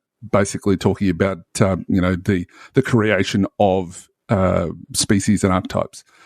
We're not going to repeat it, and we're going to proceed assuming that you know what we're talking about. Now, tonight, we're simply going to be applying all of those rules to a new archetype and species focused. And that would be the intellect-focused species. So Indeed. Let's talk about building an intellect-focused archetype or species. You know, I think, as we like to do, it's best, as the Genesys core rules recommend, to really focus on a concept or a trope. Okay, so it's really beneficial to start by really covering just a handful of common focus concepts that come to mind when you think of an intellect-focused species or archetype, roles that they are commonly going to fill in the setting and in the party. Yep. So let's hodgepodge, man. Let's go back and forth here. What are some of the common focus embodiments for an intellect-focused species, and what are they, and what do they care about? Yeah, look, I think the first two that come to mind, the first one we'll discuss first is the technician. You know, the get your hands dirty into almost the mechanic side of things. Common skills are going to be including computers and mechanics and knowledge-based skills. As I said, these are your mechanics, your hackers, your blacksmiths, your artificers, and they really, their core function is to build and repair and use their brains to affect certain objects, or in some cases data, I guess, in the real world. The second one that comes to mind is the scientist, or perhaps you can call them the doctor. So the specialist. Maybe a better sort of overall. The common skills for them are going to be things like medicine, computers, and again, knowledge-based skills. And that's a bit of a theme that you'll see through all of this, is that knowledge-based skills are their thing. Because obviously with a high intellect, you're going to be using that. And these are going to be your doctors, your medics, and your scientific researchers who use their knowledge and brain power to heal people, to research real-world applications of new theories, and obviously delve into the ideas behind them. The doctor, however, it's a bit of an unusual theme for a species though not unheard of. But the scientist theme for a species is going to be quite common. So that's something that you would use a lot. Absolutely. The other two focus concepts that come to mind for me, the first is another classic archetype, the bookworm. This is your academic, your seeker of knowledge. Common skills for this trope are going to be knowledge, knowledge, and knowledge. This is your librarian, right? It's your scholar. Yep. I mean, this is what they are really focused on is, and this is actually a fairly common theme for species and archetypes in varied setting choices. Yeah. They value intellect for the sake of intellect. You got to have your bookish characters. That is a trope. Bookish. It is an absolute trope. And the other one we have to mention when we're talking about intellect-based tropes, especially in role-playing games where fantasy is such a huge thing, setting, is the wizard. Yeah. With common skills being, of course, arcana and, of course, knowledge. If you've got a fantasy setting or any other setting, frankly, that uses magic, the big brain character, that includes in some cases the bookworm, you know what I mean? Yeah. Is often the wizard or the arcane magic user in the party. Okay. And even then, the concept of arcane capable archetypes or species is also fairly well established in many settings and in fantasy lore. It can often be hard to do that in a balanced perspective, but we'll talk about that. But it's still a very common trope. Okay. So 4 common tropes or focuses to think about, when you're, and obviously there's other ways you can go, but those are the common things that really tend to embody the theme behind a intellect-based species or archetype when you're creating it. Yeah, absolutely. So as we look at building this, what are some of the considerations, I guess, when we go through this process? We always ask a few questions as we go through this to give people a better understanding. So when it comes to intellect, what is some of those considerations? Well, the first one that we love to go through when you're thinking about characteristic management, first off. Right. Is the dump stat. Yeah. All right. So if we're of course, if intellect is the primary, it's going to be the highest characteristic you've got, or at least tied for the highest characteristic, almost certainly. Okay. But what are you going to dump? Where's your one going to go? Realistically, where should it go? Yep. And there's no straight answer here. The truth is that it really does depend on the focus, the theme that you're going for. So honestly, Huli, I think for each of the themes that we've gone through, let's talk about dump stat possibilities. And also, I think there's great value in also mentioning those characteristics you should avoid dumping. Obviously, you're not gonna dump intellect, but if there's anything else for the theme or the trope that you should probably keep it at least at 2. Absolutely. All right, so let's look at our first one, which is as I mentioned before, the technician. So as far as I'm concerned, your dump stat really is going to be presence. Yeah. It's an obvious choice, as this theme really is one with the high charisma. In fact, the concept is notorious for the opposite. Right. You look at Kaylee, for example, in Firefly, where she is the mechanic. She's a technician. And, she's not that good. I mean, she's a gorgeous woman for sure, but she's not all that good on the interaction side of things. She always struggles with that. That's social skills aren't going to be a critical thing for the technician. Right. So that's the dump stat. Now, the things, though, that you should be really keeping are going to be things such as brawn. And the main reason for that is that it's really is a strong choice for the sort of theme that you're going for, especially for the mechanic. Not just for the image of the burly mechanic, but because engine blocks and blacksmith hammers and everything else that they use are pretty much damn heavy. Yes, they are. So athletics and brawl makes the most sense for them to have. Or even melee. You can imagine the terrifying mechanic who wields a big ass wrench. That so reminds me of one of my old Star Wars games where the character didn't want to have any weapons other than her wrench. We made a few modifications to club and whatever, and that was her weapon of choice. So this, of course, is going to go out the window for computers-based themes, for example. Yes, it's great to be able to throw a laptop at someone, but it's more of an improvised weapon. Yeah, not very fitting thematically, no. No, but if you are going to throw your laptop, agility or cunning might make more sense. Depends, yeah. So there. So the second one that I think you have to keep across the board for the technician is cunning. Now, this is a very sensible choice to keep high, especially for hackers, and to agree mechanics as well. Cunning keys to things like perception, which is useful for the theme itself, and for deception and skullduggery. Now, this is very useful for more nefarious hackers or underworld intellect spies, I guess. Yeah. I almost see like brawn is the keeper if you're doing like that mechanic theme, and cunning might be your go-to if you're doing like that slicer or hacker theme. Exactly.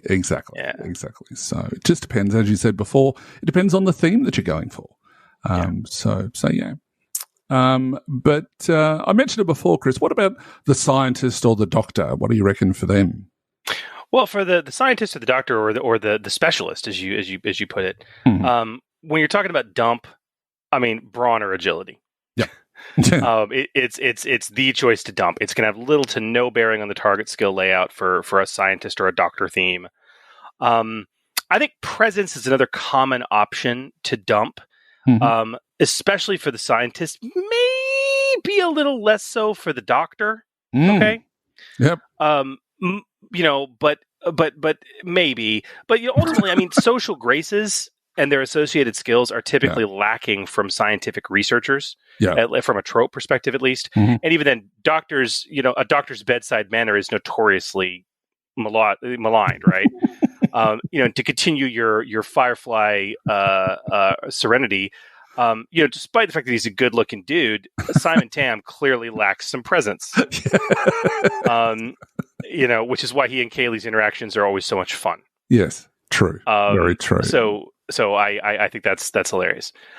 Now, in terms of what to keep for the scientist or doctor trope, honestly, I would go with cunning to fit that theme. It's usually wise to keep high cunning with this theme purely because it keys to perception.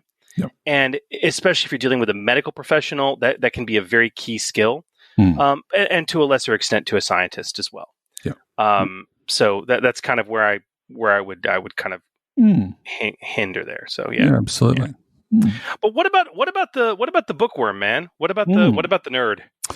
Well, when I think of bookworm, I think of Willow, to be honest, from Buffy. The dump stat for that particular type of character is going to be brawn or agility again. It is the choice to dump for many of the reasons that we mentioned earlier. But the other one is presence. Again, for the same reasons as we've mentioned, unless the archetypal species has a common hierarchy of academia associated with it, in which case interacting with research boards and the bureaucracy of science and higher learning could be crucial. I think for a character like Willow or White Hats, if you want to go down that path, you might be looking at more so brawn and agility because they do have to interact with other people, but sometimes they can be a little bit socially awkward as well. So yeah, I would consider those three definitely, depending on what theme you're going for. But the thing to keep should likely be a fairly high willpower, primarily because it keys to discipline, which can be an important thing, especially if you start looking at, a character like this that suddenly starts to develop some sort of psychic or magic style powers, that discipline is going to be important. It really is it's a critical skill for staying awake as well, not just from the magic side of things, but for staying awake while, deep in the research stacks amongst all the books that they'll be plowing through. So, okay, so when we think about bookish characters, we in the real world, the trope is that they're often very meepish and actually would have very low willpower. But if you look at bookworm heroes, yes, like the aforementioned Willow, that's never the case. We talked about one of my favorite intellectual properties in our last segment, which is Stargate. The character of Daniel Jackson is an intellect-based character, okay, who clearly classifies the bookworm archetype. It's all about knowledge, knowledge, and knowledge. His brawn and agility are not great. His presence is, the guy tongue-ties nonstop. He's okay, there. But his willpower is extremely high, okay? And all of that keys back to a very strong discipline, which not only before he got involved with the Stargate program, kept him, from fading into nothing when he was being completely ridiculed for his ideas. Okay. But beyond that, just through the Stargate series, the amount of mental trauma and turmoil that character goes through and emotional turmoil and what he's able to resist and overcome has everything to do with the fact that bookish character has a high willpower. Yes. That's kind of where I see. Agreed. And our last theme is, of course, the wizard, as we said. When we talk about what to dump, brawn and agility. It's a wizard. Again, the choice to dump for the same reasons as Huli mentioned above. And much like the bookworm, you really want to keep high willpower. Willpower, a classically important theme for an arcane magic user, if that is keyed to the species or the archetype. Primarily again because it keys to discipline. Very fitting thematically, but also let's just talk mechanics for a minute. Will lead to a higher strain threshold, which is so critical for casters. Exactly. So, pretty simple there. Yeah. One thing that I will mention about the dump stat, though, is if you come from a D&D mindset, and I'll be the first to admit that in recent times I've been playing a little bit more D&D than what I'm used to, mainly because I was approached at my kids' one of my kids' schools to run D&D as an after-school activity, which is really cool. It's really bizarre that it's in a Catholic school, so compared to like the 80s when there was none of that going on. Quite the opposite. But there is this thought process that a high dexterity, for example, is better for a wizard because that is so keyed into armor class. That isn't necessarily the case in fact, it isn't the case with Genesys. So you might be more inclined to go brawn as the dump stat, but both brawn and agility work just as well. So and quite frankly, you could be well within your rights to dump both of them. Yeah. If you want to go down that path. Yeah. If you want to go super and have like 3 in willpower and a 3 in intellect as well. At that point, though, I would question the balance of your species design. Yes. Very much so. All right. So we've looked at that, but where do we give the free skill rank with each of these sort of archetype subtypes? Well, okay. So again, as we talked about in the other episodes devoted to this, it comes down to characteristic-based or keyed skills and non-characteristic, in this case, intellect-based skills, right? So let's talk about the intellect-based skills first, if you're going to consider those for free ranks. Now, normally, we give the advice when you're building a species or archetype that a free rank in a skill that keys to the characteristic focus of that archetype, in this case, intellect, should cost a bit more to the overall XP hit, right? Typically, if you get a free rank, but that's not gonna give you an XP hit. But if it's a free rank in one of your primary characteristics, so there's good synergy, it should probably be a -5 to your starting XP, right? Right. That is still correct and valid advice. But intellect, Huli, presents a few exceptions to that normal rule that I think are worth mentioning. Right. Yes.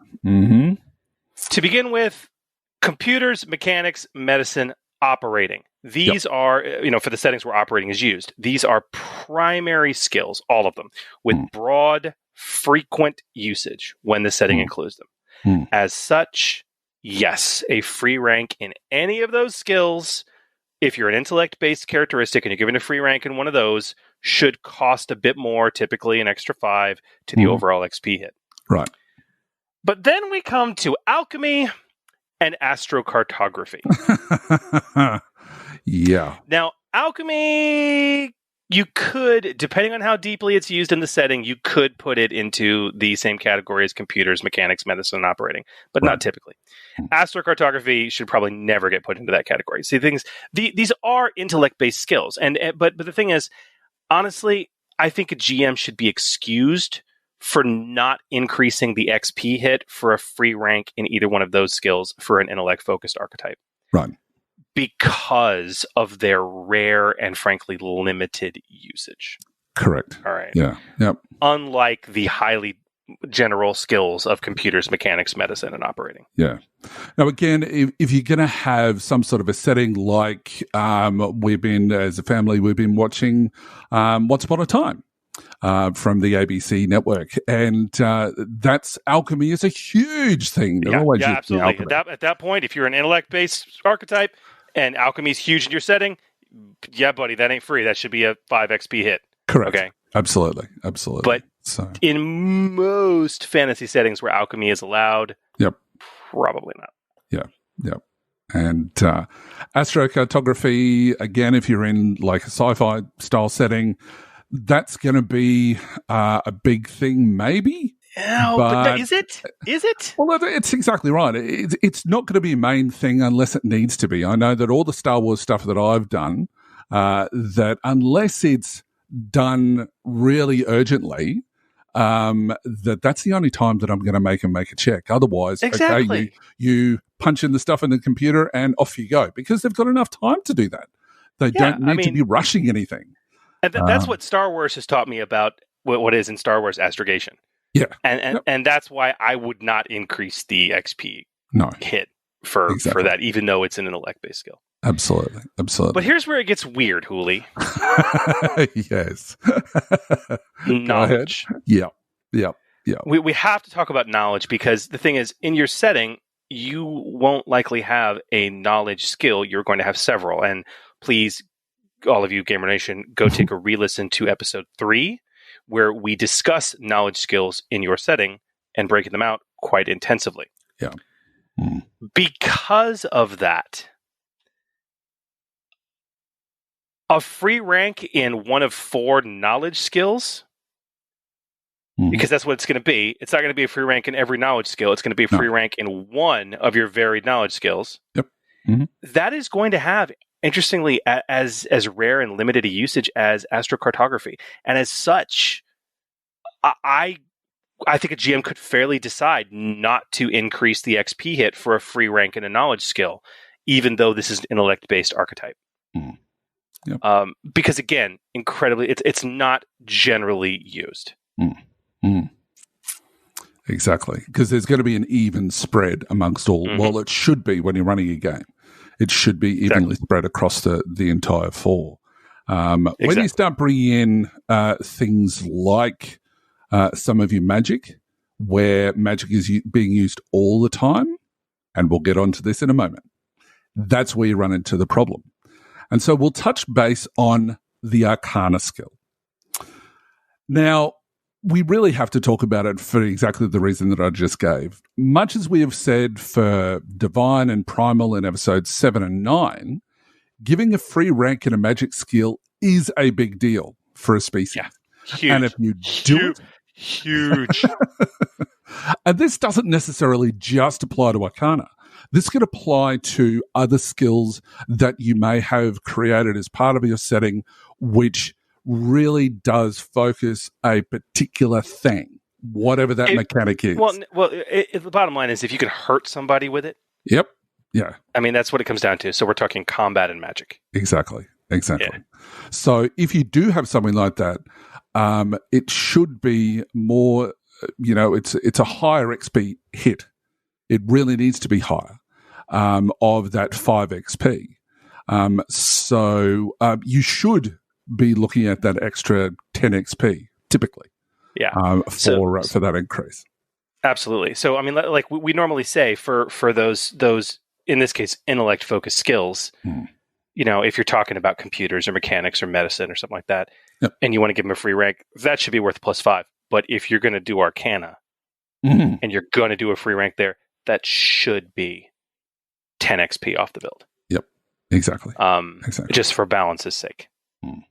And I actually play tested the living bejeebus out of that with Harry Potter. Right. And trust me, you want to try avoiding doing this if you can, although I'm going to break that precept in my build. But you want to try avoiding doing it if you can, but if you do it, dude, 10 XP. It should be worth 10 XP. Yeah, absolutely. So that's your intellect-based skills. But what about non-intellect-based skills, Chris? Well, honestly, the good, cheap choices, your non, characteristic focus skills, non-intellect, well, again, going to depend on the theme or focus you're going for. So let's return to those focus themes, those tropes we talked about. All right. So what about the technician? Well, for the technician, I see, based on the earlier conversation, I see athletics as an obvious choice. So is resilience. And those two, especially if you're taking something with more of like a mechanic trope. Conversely, if you were building something with like the hacker trope as your technician focus, I think a free rank in skullduggery or streetwise might be very apropos. Yep, I agree. Now, the scientist or the doctor, conversely, you would have charm for the doctor. Yeah. For that fantastic bedside manner, as you mentioned before. Negotiation is best for the scientists, especially if they have to start applying for more money for grants and things like that, or talking to the head of the hospital or something like that they're working for. And then you'd also have piloting for a space setting, especially. Piloting is very commonly found among that scientist or intelligentsia archetype in space or sci-fi space opera. Absolutely. Or even if you're doing a real life setting, if you were like modern day, you might be saying that it might be driving, for example, for the same reason, because they have to, if you're looking at a paramedic or something like that, they have to drive really fast through the city streets. So that's something that you're looking at as well. So, yeah. You just don't want to pull a Doctor Strange. That's really what you do. No, don't do that. That's bad. You really don't want to do that. When it comes to the bookworm, for the bookish, the academia types, we mentioned it before, man. Discipline. Discipline. It's a very strong choice, very thematic, makes a whole lot of sense. I also think perception is wise, especially when you're searching for that musty tome deep in the stacks of some research library. So I see those as very, very good. Absolutely, yep. Some may even suggest some vigilance. Is another one. Definitely not as much as perception, but definitely vigilance, because vigilance isn't just a combat skill. And we've talked about this previously, that vigilance can be used for finding stuff on the fly. So you're not actually looking for something, but you come across something instead.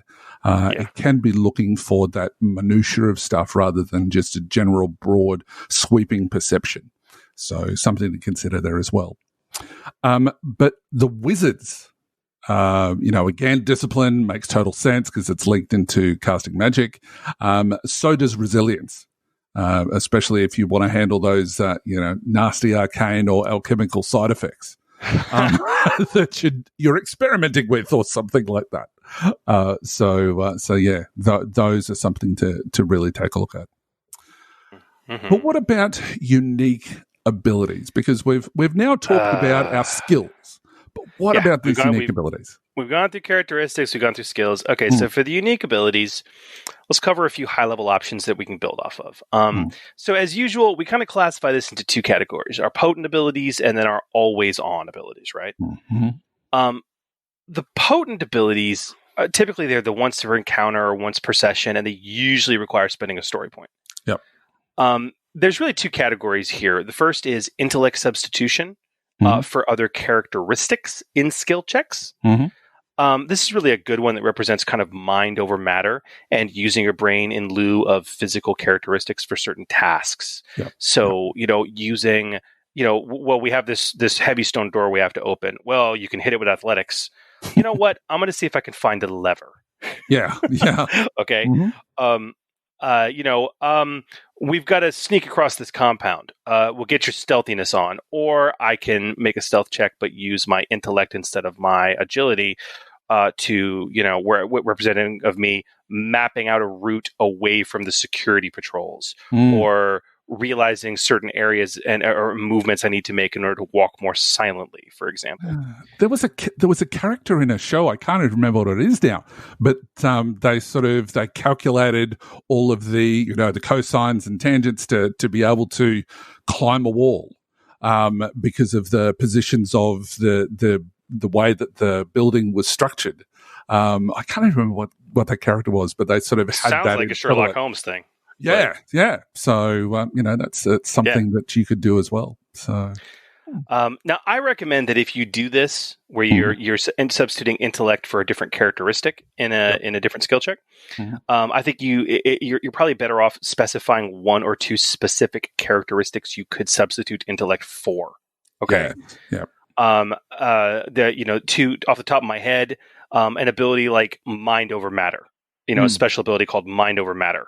Where you can, spend that destiny point and use intellect in place of a brawn or agility in a brawn or agility based skill check. Okay. Yeah. Conversely, a unique ability perhaps called quick thinking, which would allow you to substitute intellects in place of presence or cunning when you're making a presence or cunning based skill check. Where instead of relying on my silver tongue or my quick wit, I'm relying on my massive intellect for a split second. Yeah. Very useful for social challenges, things like that. Now, we've also got one of the abilities, which is using intellect to substitute skill ranks in other skills.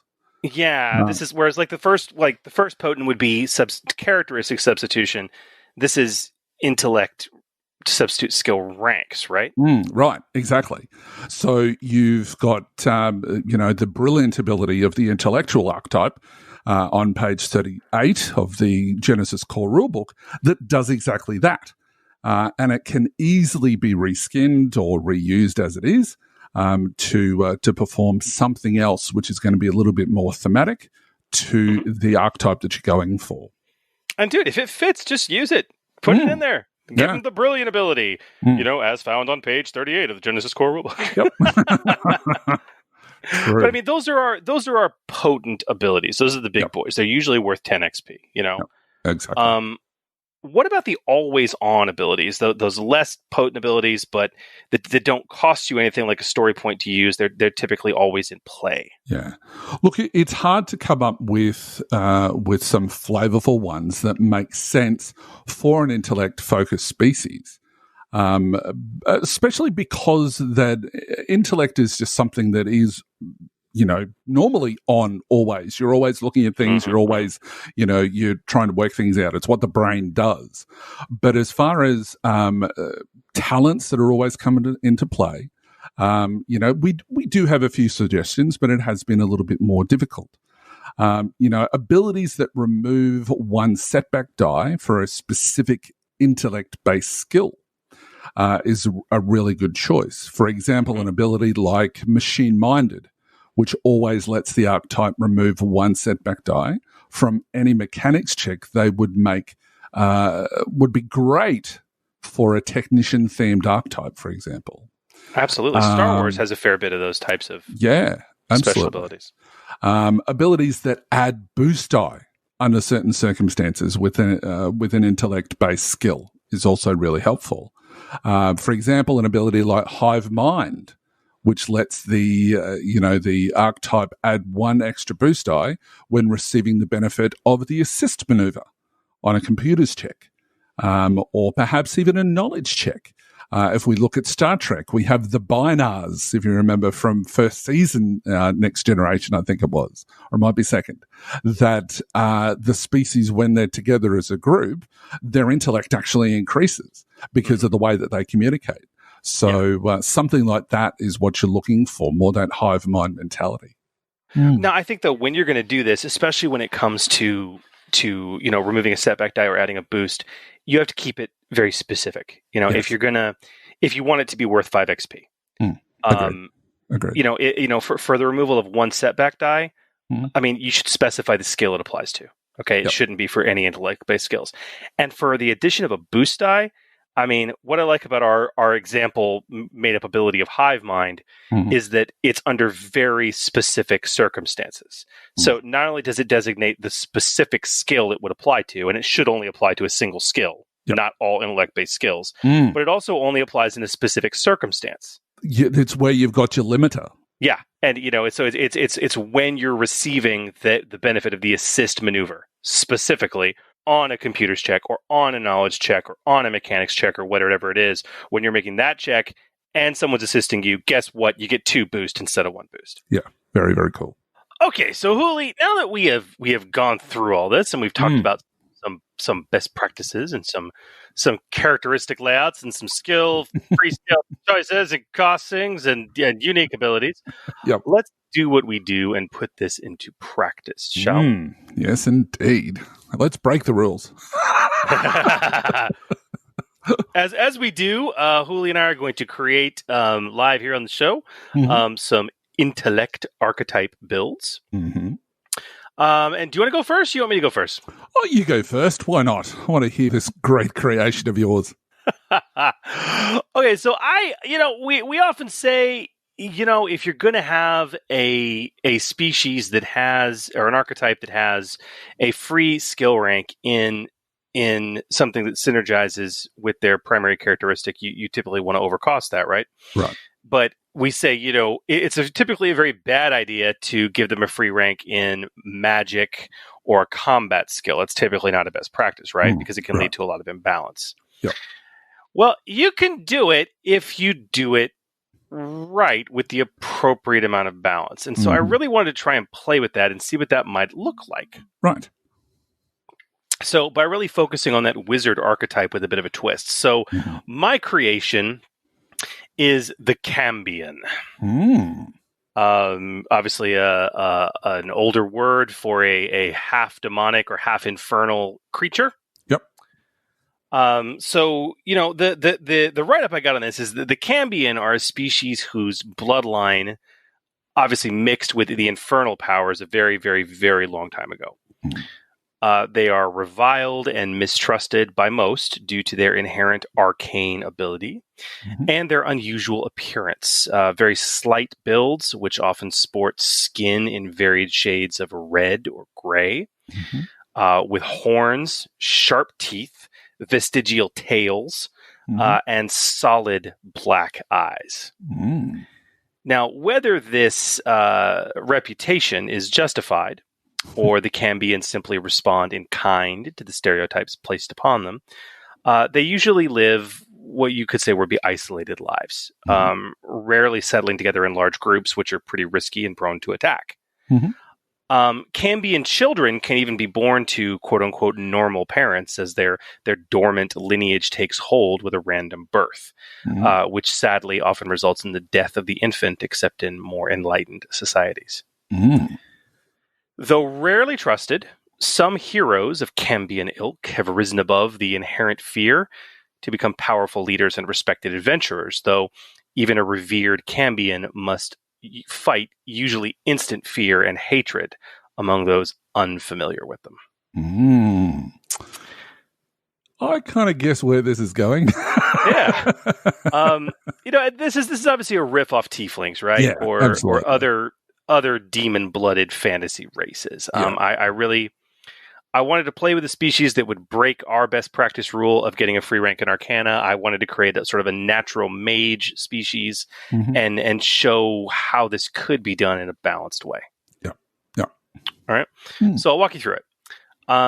So obviously, core species layout. You got a 3 4 2s and a 1 in your characteristics, right? And 100 starting XP. So obviously I put that 3 in intellect because that's kind of what we're doing. Agility, cunning, and willpower at 2. Right. I was seriously tempted to pump cunning to 3 for, skullduggery and other nefarious things. But honestly, I decided against it for a couple of reasons. First of all, I wanted to enforce that the Cambion aren't naturally evil. It's a perception because of their arcane ability, because of their appearance. Plus, they're going to be kind of XP poor anyway, so I really didn't want to throw 30 XP at that. And consequently, I actually decreased one of the 2s to a 1 to give myself 110 starting XP to work down from, and that would be so that would leave brawn and presence both at a 1.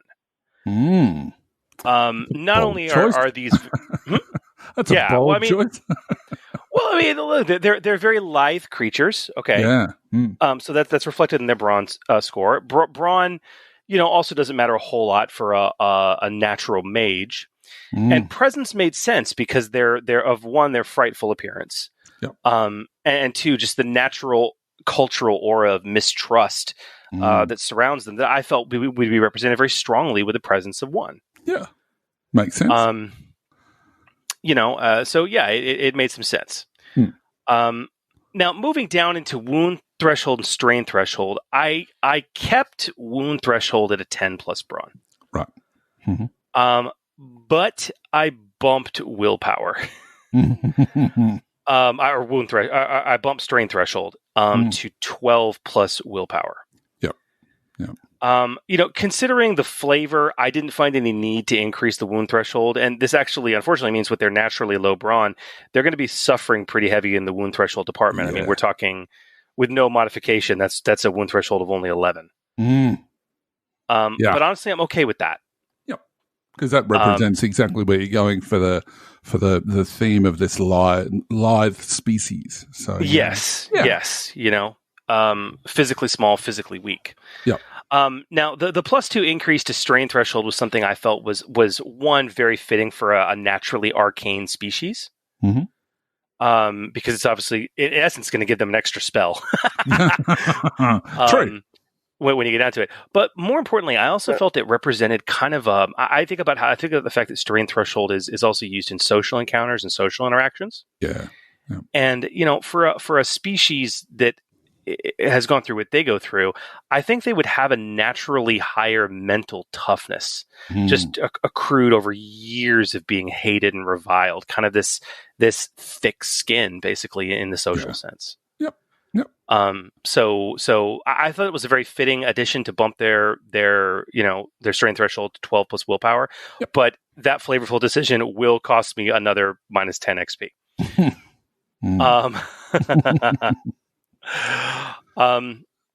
Now special abilities, in terms of their free skill rank, obviously, as I said, I wanted to give them a free rank in Arcana. Right. The species has natural arcane abilities. That's the point. But as we talked about earlier, not only is this an intellect-based skill, which on its own should probably, as a primary skill, provide another -5 to the starting XP. It's a magic skill.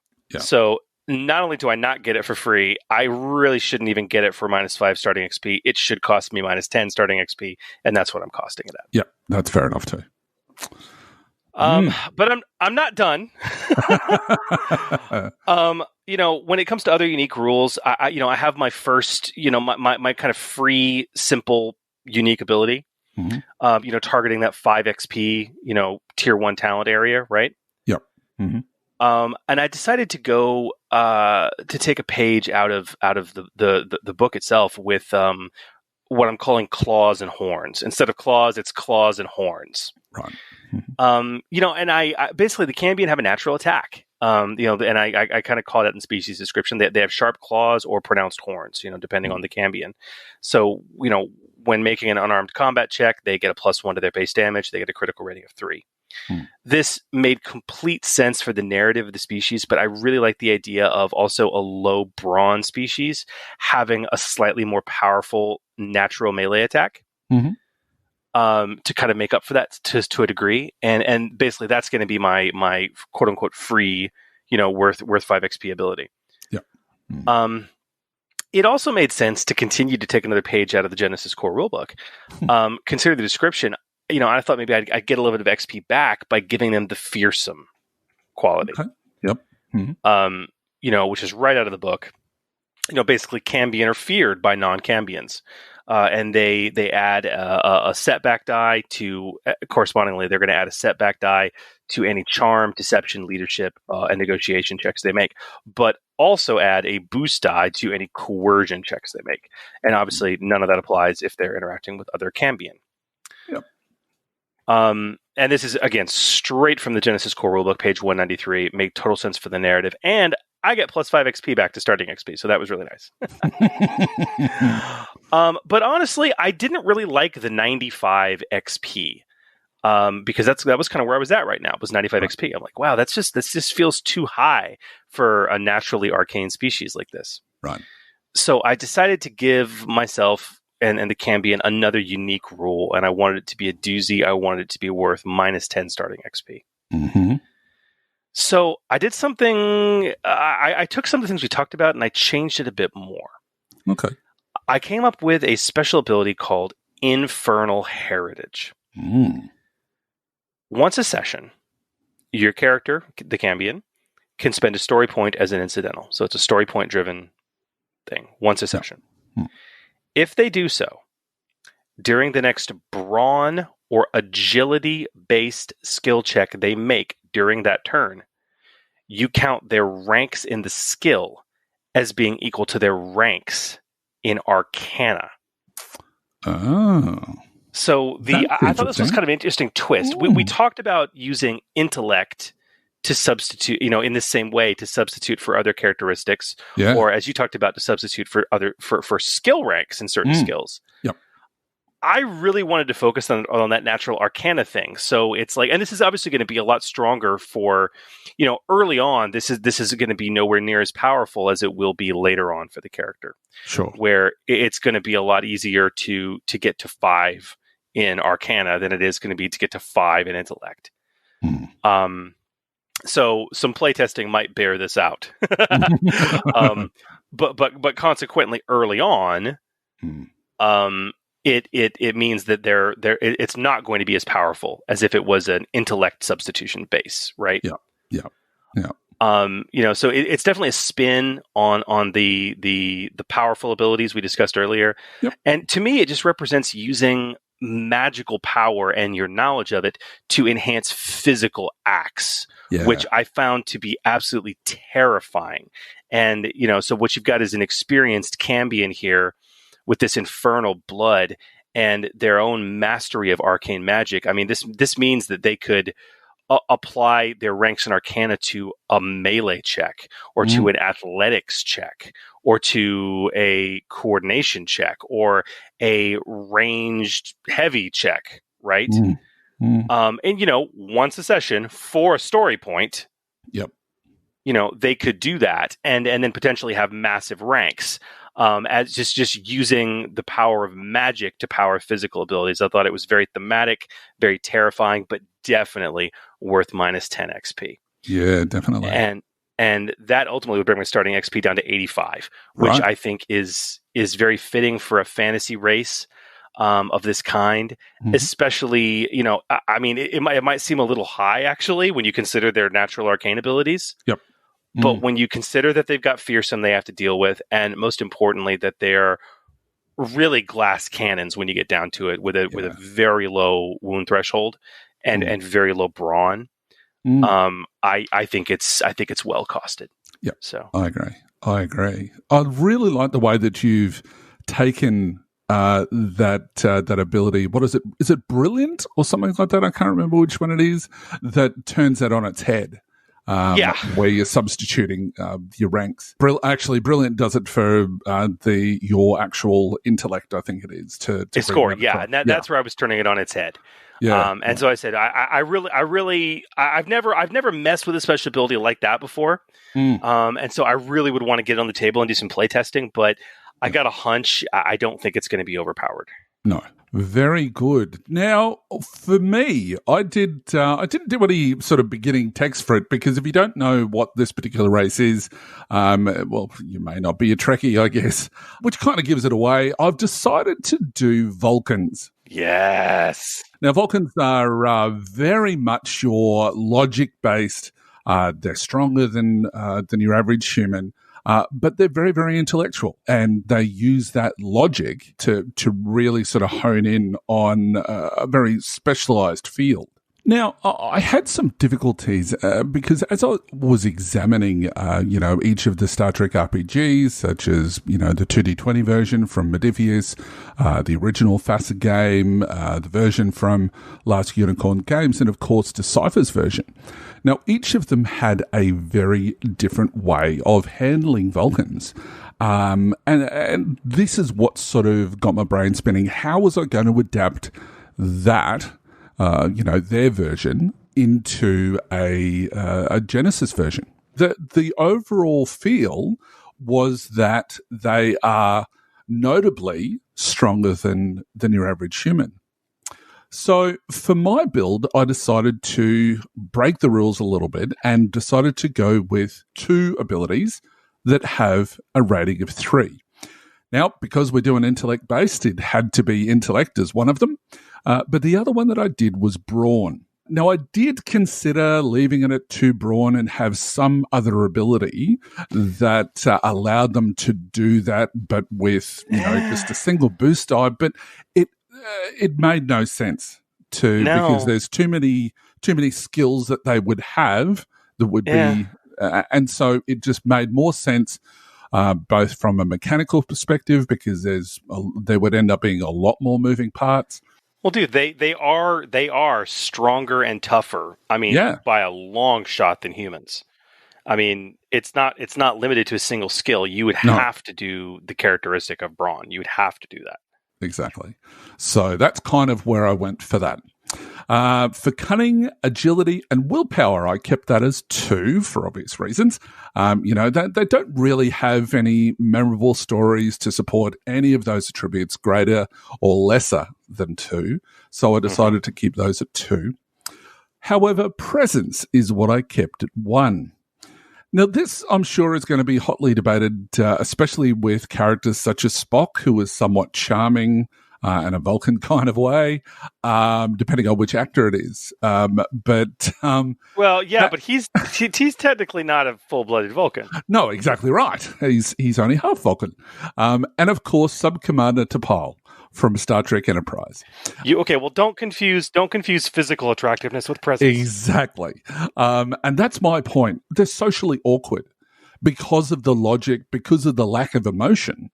It made more sense to me to have that lack of presence. And if they were to rise above that, they would obviously have to be spending experience points at the start to rise them above that and to make them have the ability to be able to command with leadership. Having said that, in this system, you don't even need to touch presence, just bump up your leadership skill. So there's that. But I think that those 2 are really the exceptions to the rule when it comes to if you're looking at that physical attractiveness. But both of them, they're unable to connect emotionally with people. And that's really what is at the core of the presence attribute. It's not just how good looking they are. It's how well that they present to other people. Mm-hmm. So as a GM, you can always, I guess, throw an upgrade or a boost die towards when dealing with your own species, or just not make it as difficult if they're dealing with other Vulcans. But when it comes to everybody else, because most species have that they have emotions that play into that. And a lot of the Star Trek stories are based around that. But you've also got to take into consideration their telepathic ability. But that's going to be dealt with on a case-by-case basis because not every Vulcan has telepathy. And it's very conditional. It does. And I know you didn't set it out this way, but, if you were to really do a Star Trek setting, you could even probably have subspecies for Vulcans. Yeah. One with telepathy and one without. You could even do a subspecies for a half human, right? Yeah, exactly. Exactly. And then at that point, you'd probably have different XP loadouts as well. But honestly, dude, 2 3s and a single 1. I mean, good Lord. That pushes you down to 70 starting XP off the bat. Absolutely. But I knew that this was going to be an expensive build because when it comes to Vulcans, it really is a case that they're very much specialists, and the way that they're trained is specific to whatever their strength is. And I mean strength as in their internal abilities, I guess, rather than having the freedom that, say, humans do. They have that specific focus. Now, I didn't want to mess too much with wound threshold. Yes, I know that they're supposed to be a lot more hardier, but I've represented that already with brawn. So I've just left wound threshold and strain threshold both at 10. I just didn't feel that there was a need to change that much because they're pretty much standard physiologically anyway, so it didn't really make any difference. I did consider for a short time 11 willpower, but I just thought that would be a little bit much overkill. And secondly, I knew that I was going to be running low on XP as it was, so I moved away from that. Makes sense.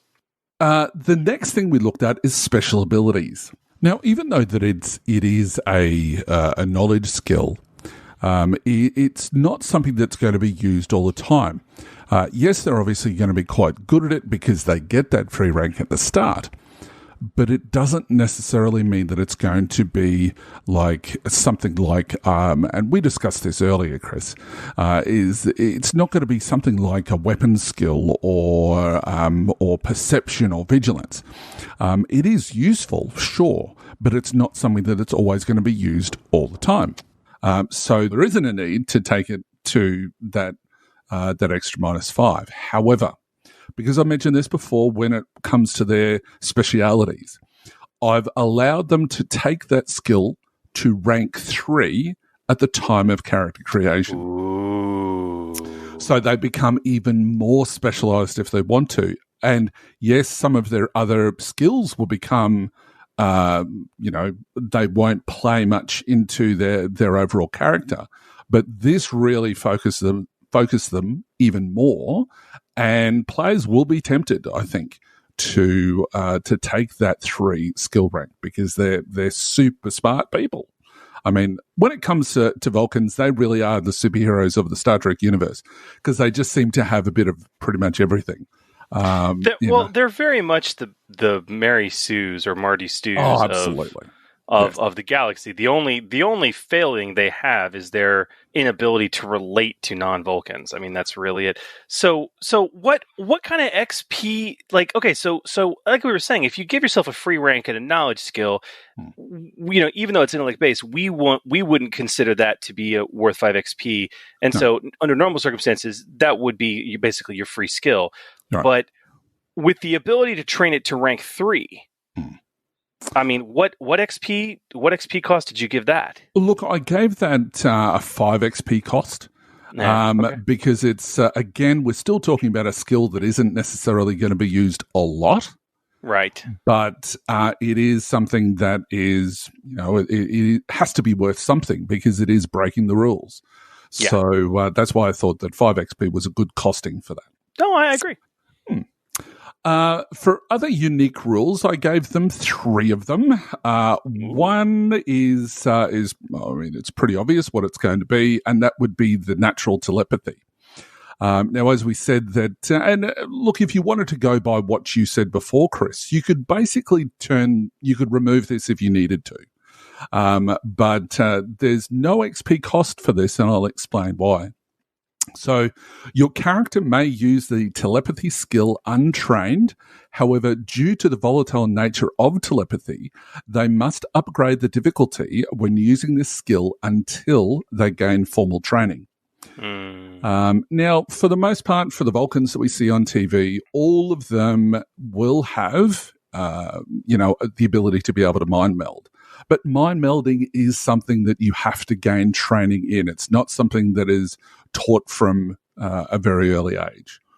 And I'm sure that some Star Trek geek out there will correct me on that, and there'll be some reference to something somewhere. But my understanding anyway is that it is very much a trained skill.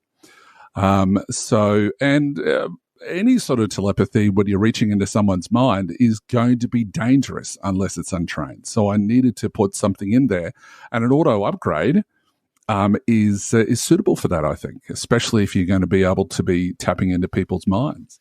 Yeah, and when you consider all that, I think it's worthy of only a 5 XP thing, meaning it could be your free unique ability. Yeah.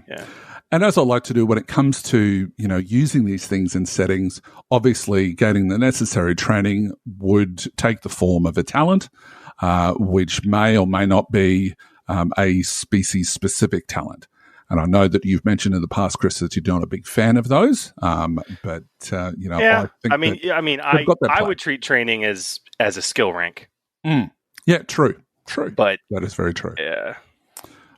It just depends on how you're looking at it. But now, this also assumes that you're in a setting that has a telepathy skill, of course. Yes, exactly. Now, the next one I had is Colinar.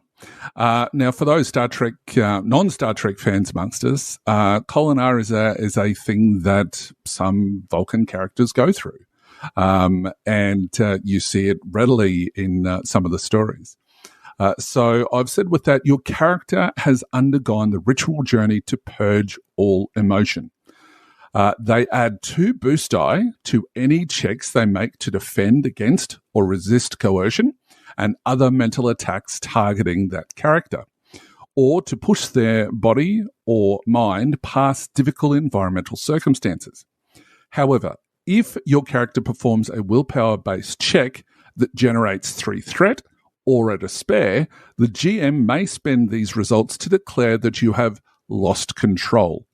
If your character loses control, they must upgrade the difficulty of any checks they make until they can rest and meditate for a lengthy period of time, usually several hours of uninterrupted meditation. Huh. So this isn't going to happen in every situation. And as a GM, I think there'd have to be some sort of sidebar that says that, don't over abuse this because, it's going to turn into, so how is the Vulcan going to lose it this week? Which sometimes can be, original Trek in particular. But I think that it makes a bit of sense to have that downside just to balance the ability a little bit. And to make it just a 5 XP cost. Yeah, I would agree with that. Yeah. I would totally agree with that. Now, you also have to have a totally separate sidebar called Pon Far, where if they manage to generate 3 despair on a willpower-based check, then guess what? It's once every 7 years, and now you not only have you lost control, you're in the pond far, baby.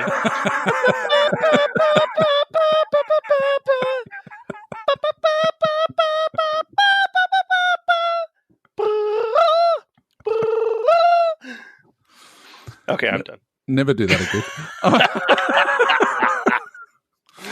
again. Dear, and if you don't know what pond fire is, look it up. We're not going to go through it now. But the last one that I have, which I felt was very, very fitting for this character, and I must admit, I got a little bit of help from Chris on this one. But it's cold demeanor. Now, your character's suppressed emotional state makes it difficult to relate to others outside your species. Your character adds a single setback die to any charm, deception, leadership, and coercion checks they make, but also adds a boost die to negotiation checks they make. This does not apply when interacting with other Vulcans. Sound a little bit familiar? It is, because we twisted the ability that Chris used. Fearsome. And his, straight from the book. Fearsome. Absolutely. Yeah. So we've just twisted it around a little bit. And it makes total sense for this particular character. And this gave me an extra 5 XP, which was really, really nice. And boy, did I need it. But it really sort of emphasizes the fact that, they don't always get along. And couple this with the fact that their presence isn't all that good. This becomes a really nasty thing for that particular character. So I mean, that's the thing, man. The one, as we said, the one fault the Vulcans have is that they're jerks. I mean, and this is how you represent that. It's like, oh yeah, by the way, every social skill that's worth a damn, you take a setback die to, in addition to your crappy presence. but it, like, as we were going through this, it made total sense that same cold demeanor, the same way being fearsome would give you a boost to coercion, your cold demeanor should give you a boost to negotiation, man. It's like you're hard to crack, right? Yeah, absolutely. So it made a lot of sense. I thought it was a clever twisting, reskinning, reworking of that ability. Yeah, absolutely. Now, this did end up with a very, very small XP start, but again, as I mentioned, you want these characters, a Vulcan character, to be specialized. That's their thing.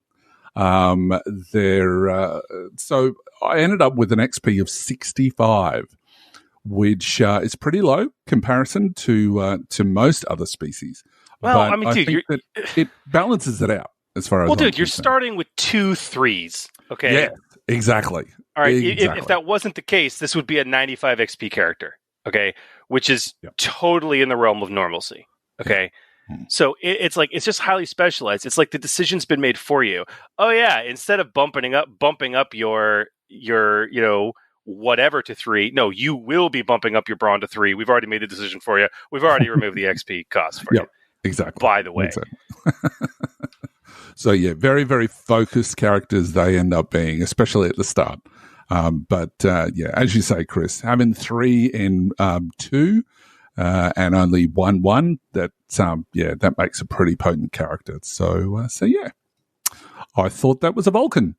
And dude, if you think about the Vulcans in Starfleet, okay, until they eventually, if they're ready for it, make it to command, where do they start? They always start in one of 2. Like they're only wearing 2 uniform colors typically. That's right. Science? And those 2 science and operations, security. Yes. Yeah. All right. Which corresponds, quite frankly, to intellect and brawn. All right. So, I mean, they are hyper-focused characters. It makes total sense. No, you did a good job with this, man. This was a great one. I love it. Thanks. I absolutely love it. Thanks. Awesome. I absolutely love it. And guys, you all can find the write-ups for everything we've talked about. Including these 2 species archetypes, available, of course, at our website at forgegenesis.com in the episode notes. So absolutely love it. Holy, this was a great discussion. I love returning to the archetype creation, man. Yes, absolutely. And we've only got one of those to go. I know, and I can't wait to talk about, honestly, my favorite, the presence-based archetypes. Yeah. The silver-tongued devils out there. To be honest, it's going to be a little bit more of a muted discussion because, with a few exceptions, you don't have the trope and theme variability that you do with others. No, that is true. But we'll find them. We'll find them. And honestly, I don't think it's the last one to talk about, Huli. I was doing some thinking with this and a conversation with one of our listeners, actually. And after we finish Presence, I think we should do one more. Oh, okay. I think we should do the all 2s. We haven't talked about the adaptable generic species. True. The quote-unquote humans of the archetype. And I wanted, it might not be too big of a discussion, but I think there's a lot of fun to be had talking about all you can do with the Buku XP that you're going to start with that kind of build. Yep. And some really interesting and creative, unique abilities that can apply to that adaptable type average species. Yeah. Absolutely. So I don't even think I think we have 2 more, Huli, not 1. I've been thinking about it. And there's one that I definitely want to do, and it's more about not talking about sort of the attributes really, but it's a lot of it has to come from the Keyforge book, The Secrets of the Crucible, because there are a lot of, you've got the randomly created species, but if you notice in there are all of those abilities have an XP cost. Yep. And I think that that's something that we'll talk about. But yeah. Absolutely. It's all part of our glorious plan. I wish we had one. Yeah, I'm happy to be part of any plan that we're doing.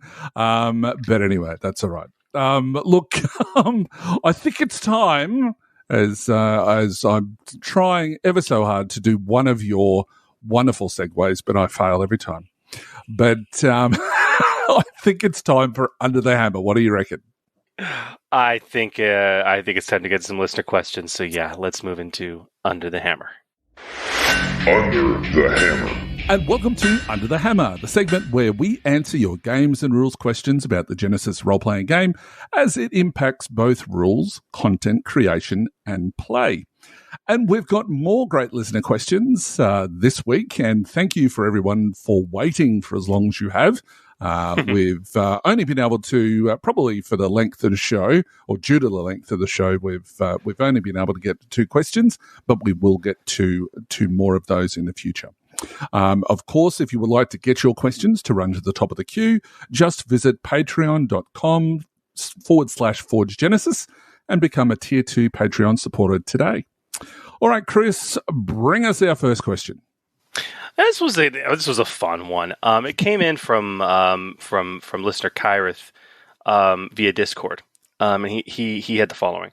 He said, "How would you portray a Walking Dead type of undead that could only be put down with headshots?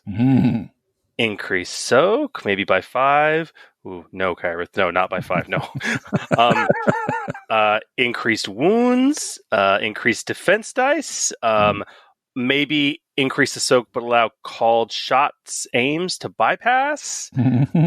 He's throwing ideas at everybody. He says, "I want to throw a little twist at my players. I want to make these zombies feel different than shooting at a group of gangers or whatever.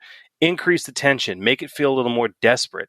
You know, the PCs have been around for a while and they can shred most average minions." That is true. We had a long and really great discussion on the Discord around this one, frankly. A lot of people were participating, and I think we're going to echo a lot of that advice, yeah? Yeah, absolutely. So, look, the obvious avenue is going to be to handle it narratively. So, a hit, in inverted commas, with wounds doesn't mean actual hits with wounds. Narratively speaking, it's all just shots fired into until the wound threshold is met, which could be your final headshot. But for experienced players and I guess GMs that really want to shift things up, you may well be bound and determined to do something mechanical instead of narrative. Now in that case, we have, and probably as Chris mentioned, we'll echo a lot of some of the things that our members have said, and they've been fantastic suggestions. So we'll go into a few of those. So what was our first one, Chris? Well, there was a couple that we felt really had merit, and I want to stress, like, increasing soak, wounds, adding defense dice. This is, you got to be really careful increasing soak, man. That's a dangerous game. Oh yeah. The first one, and I think this is not a bad one at all. Is it's kind of a revamping of one of the things that our Discord, one of our Discord users suggested. A special ability, maybe you want to call it hard to kill, that is unique to, obviously it can be applied to any threat, but you obviously apply it to this threat. That adds 2 setback dice to any attack made against them. So it's not defense. It just adds 2 setback dice to any attack made against them. But taking an aim maneuver on the target removes 1 setback die. So in that way, aiming twice, especially, becomes a headshot, basically. I mean, with that in place, you can treat them as minions and really not do much with their stats. And, if you spray fire at them, you might get something through and you'll get some headshots because you got lucky. But if you're one-on-one and you really want to take the time to aim and you hit, you're likely going to take out that minion because it's a minion, but you took the time to aim, therefore you made it a headshot Whereas if you hadn't, you probably would have hit it somewhere else or missed. Yeah. Or at least not taken it out, basically. Yeah. Okay, so you've mentioned that you wouldn't give them a ranged defense rather than instead using this new hard-to-kill ability. So why wouldn't you use give them a melee defense? What's the purpose of that? My thing is, I don't like, and with the special ability, I actually would not recommend that you add range defense. There's many other problems with that in terms of how it interacts with the other rules. And with this special ability, because that's the thing, like if you add range defense and you aim, it doesn't get rid of the setback die. Yeah. It just gives you boost die. Yeah. Okay. That's right. So what's unique about this special ability is that it's not adding range defense. It's just saying, yo, they got setback dice to attacks made against them. But if you aim, yeah, true. Yep. You'll be removing the setback die, which that doesn't happen with range defense. Yeah, that is true. Yeah. Interesting. But if you want to freak your players out completely, oh boy, this is an interesting suggestion. Make it so that these zombies have a special ability. Call it Walking Dead if you want. Where the only way to damage them is via a critical hit. As a result, you're going to have to keep them as minions. Now, this is going to encourage PCs to do more of that aiming in order to get more advantages and can represent that headshot. Now, that last option is it's really powerful, but certainly suits the vibe that you're going for. And for longer campaigns with this rule in place and these kinds of undead, you can counteract that OP nature by creating a talent that lowers the critical rating of weapons when dealing with zombies. Tier 2 or Tier 3 sounds appropriate. And you might want to make it ranked. Another thing that you could throw in there as well is that you can increase when firing at these particular zombies, it increases the critical rating of any weapon by however much, because then they're going to need more advantages. So you're not always going to be getting headshots. And then by bringing that talent in, you're sort of counteracting that as well. So that's an option. So when attacking a target with a Walking Dead special ability, you may lower the critical rating of the weapon used by 1 for each rank of this talent that you possess to a minimum of 2. Now, there are some abilities out there which say 1, but they have been, and we've all looked at, I can't remember what the name of the talent is in Star Wars, but there was one that allowed you to do that, and it kind of broke the game a little bit. People were house ruling it galore. I can't remember what the name of that talent was, but anyway. I wouldn't mind like an improved version of this talent that could change the minimum to a 1, but that would be like a tier 4 or 5 talent. Yeah, exactly. And again, the talent only applies to those with the Walking Dead special abilities. So I wouldn't consider that to be game breaking. No, that's true. Because it's only ever going to apply to a very, very specific enemy type that should be a minion anyway. Yeah. And I think one of the things to remember as well is the reason why you keep them as minions is because that critical kills one of them. And that includes with triumphs as well. Maybe if you want to go all out, you can create a talent that allows a character when fighting against a creature with the Walking Dead ability to be able to use a triumph as well as your advantages to kill 2. So you could go down that path. That'd be fairly potent and a high tier. That would be playtest that. Playtest that. But no, you bring up a really good point. If you say that these things can only be damaged by a critical hit, you have to make them minions because otherwise, if you gave that ability to a rival or God forbid a nemesis, you'd never kill it ever. You could never kill it. I mean, you have to wait for a crit, but if you keep it as if you only apply this to minions, it's one of those things that you're just, you're popping one off when you crit. But when you do, it's gone, it's done. But you really do have to crit. I mean, And that could also explain why you often see such success with, I forget the name of the character in Walking Dead who uses the katana. Michonne. Yeah, Michonne. Yes.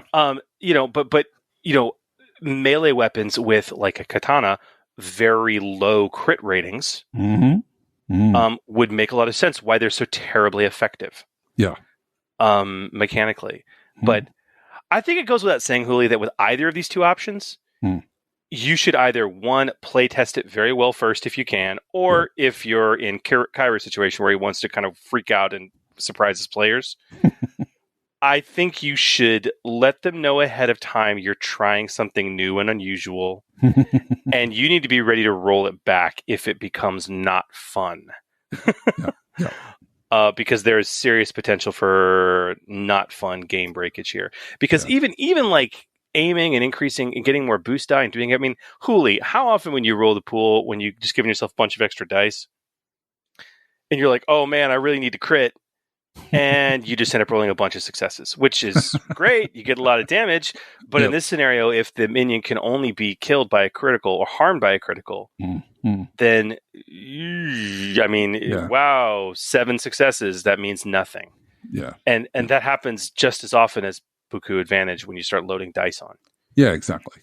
So, and I mean, that's something that you'd have to look at, maybe that it has something similar. And I think one of the character or the creature types in Terranoth has this, where they you reduce the damage to half the amount of damage that goes through, or something like that. But yeah, playtesting would be very, very necessary, I think, to do something like that. But interesting. I like that question when it came up. Generated, as you said, lots of discussion. Yeah. So our next question comes from Judicar, which was asked via the FFG forums. And Judicar says, "Hey folks, I have a question about the poisonous species feature when creating a new species under the rules in Secrets of the Crucible. The poisonous feature is as follows. The species secretes poison, exudes toxic fumes, bleeds acid, or is otherwise dangerous to be around. While another creature is engaged with a member of the species, threat can be spent from that of the character's checks to make them suffer 1 wound. Now, based on this, would you say that the 1 wound bypasses soak, or does soak come into play here?" Well, that's an easy answer. It's an easy answer. So for those following along in their storybooks, if you happen to have Secrets of the Crucible, I was looking at this earlier just to confirm his text. The poisonous species ability is page 50 on the top right-hand side, and functions just as he described it. The key word here, Huli. Yes. The key word. The key word is suffer. Suffer, to make them suffer 1 wound. And this has been clarified by the developers numerous times, Judicar. And I believe even has been clarified in errata at this point. That's correct. Or at least FAQ, where the differentiation is between suffering wounds or strain versus dealing wound or strain damage. Yeah. Okay. Yeah. If you see the word damage, that means that soak applies. If Correct. you see if you don't see the word damage, it means that it bypasses soak. So if they suffer 1 wound, it doesn't matter if it doesn't matter if they have breach 10. They're going to take that wound. You mean armor, but I knew what you meant. Oh no, I meant armor. Sorry, yeah. It doesn't armor. Yeah, it doesn't matter if they have armor 10. All right, Nope. Not soak 10, armor 10, Right. which is what soak 100. If they suffer, it's it's gonna bypass that soak. Correct. So man. So wound versus wound damage. That's what it boils down to. So very simple one. So thank you to Judicar as well as Cairo for those questions. Greatly appreciated. And we will get to more in our next episode. Well, Huli, that does, I believe, bring us to the end of yet another show. It does. And it was so long between this one and the last one. But, we'll be back sooner than 6 weeks. At least I hope so, with a new episode. And we still, we are sorry, have in the planning phase an episode with several special guests to help us tackle a review and QA episode for Keyforge Secrets of the Crucible. But we also want you to know that other cool show topics you want us to cover. So how do we do that, Chris? Well, we want to know those things. I also like to say we are still, of course, accepting questions about Secrets of the Crucible. Yep. But we do want more. So if you guys have questions or topics related to Secrets of the Crucible, or as Huli said, any other show topic suggestions or questions for us, or about Genesys or gaming in general for that matter, we want you to contact us. And Huli, there are very simple ways that they can contact us. There is. You can email us at forgegenesis@d20radio.com, or you can post it up via one of the many social media platforms where we have a dedicated post calling for questions, including Facebook, Twitter, YouTube, and the FFG forums. All that you need to do is just search for Forge Genesys, or just Forge Genesys. I've also been seeing some great conversations, as we've mentioned, throughout on the D20 Radio Discord channel, and of course, truly dedicated conversations with our Patreons on our very own podcast Discord server. And we would love to hear from you all. Please don't forget that you can also join the even larger discussion in the D20 Radio Facebook group, where we nerds congregate to cross-pollinate. And don't forget to give us a like or follow us as well on any of our social media sites. You can drop us a review on those sites or on your favorite podcatcher, including iTunes, Spotify, and now iHeartRadio. Hey, we're on the big stakes now. Big time. You can also visit our website at forgegenesis.com. Absolutely. All right. Well, that's a wrap for us. Thank you all for listening. And again, we apologize for the 6 weeks, but life does get in the way. And hopefully you've been safe out there with everything that's going on still with COVID-19, as well as all the other stuff that's been going on, especially in your country, Chris. I'm concerned about a lot of friends and family that are being affected by natural issues right now, honestly. Yeah, that's true. That is true. I got quite a few friends in California that have been dealing with wildfires. Oh, really? Yeah. I've got a good friend, actually, who I know listens to the show, and JC, man, if you're listening, my thoughts are with your brother. He lost his home entirely. Oh, no. So that's awful. Thank you for listening, and we hope that you can join us next time as we continue to explore the Genesys Role Playing Game as we do. I'm GM Huli. May your triumphs be many and your despairs be few. And I'm GM Chris, wishing you peace, love, and good game. Thanks again for joining us, and remember, the Forge Podcast helping you hone your gaming edge. The Forge, a Genesys podcast, is a proud member of the D20 Radio Network. For more information about the network, visit www.d20radio.com. The Forge is a fan-generated podcast. All the information provided on the podcast, social media, and related website is not affiliated with Fantasy Flight Games or any of their licensors. The content of this podcast remains the property of The Forge, a Genesys RPG podcast, and is intended for educational and informational purposes only. The Genesys Role Playing Game, Genesys logo, Genesys Foundry, content, and all material remain the property of Fantasy Flight Games. All products available on the Genesys Foundry website remain the property of their respective companies and individuals. For more information about The Forge, a Genesys RPG podcast, visit www.forgegenesis.com.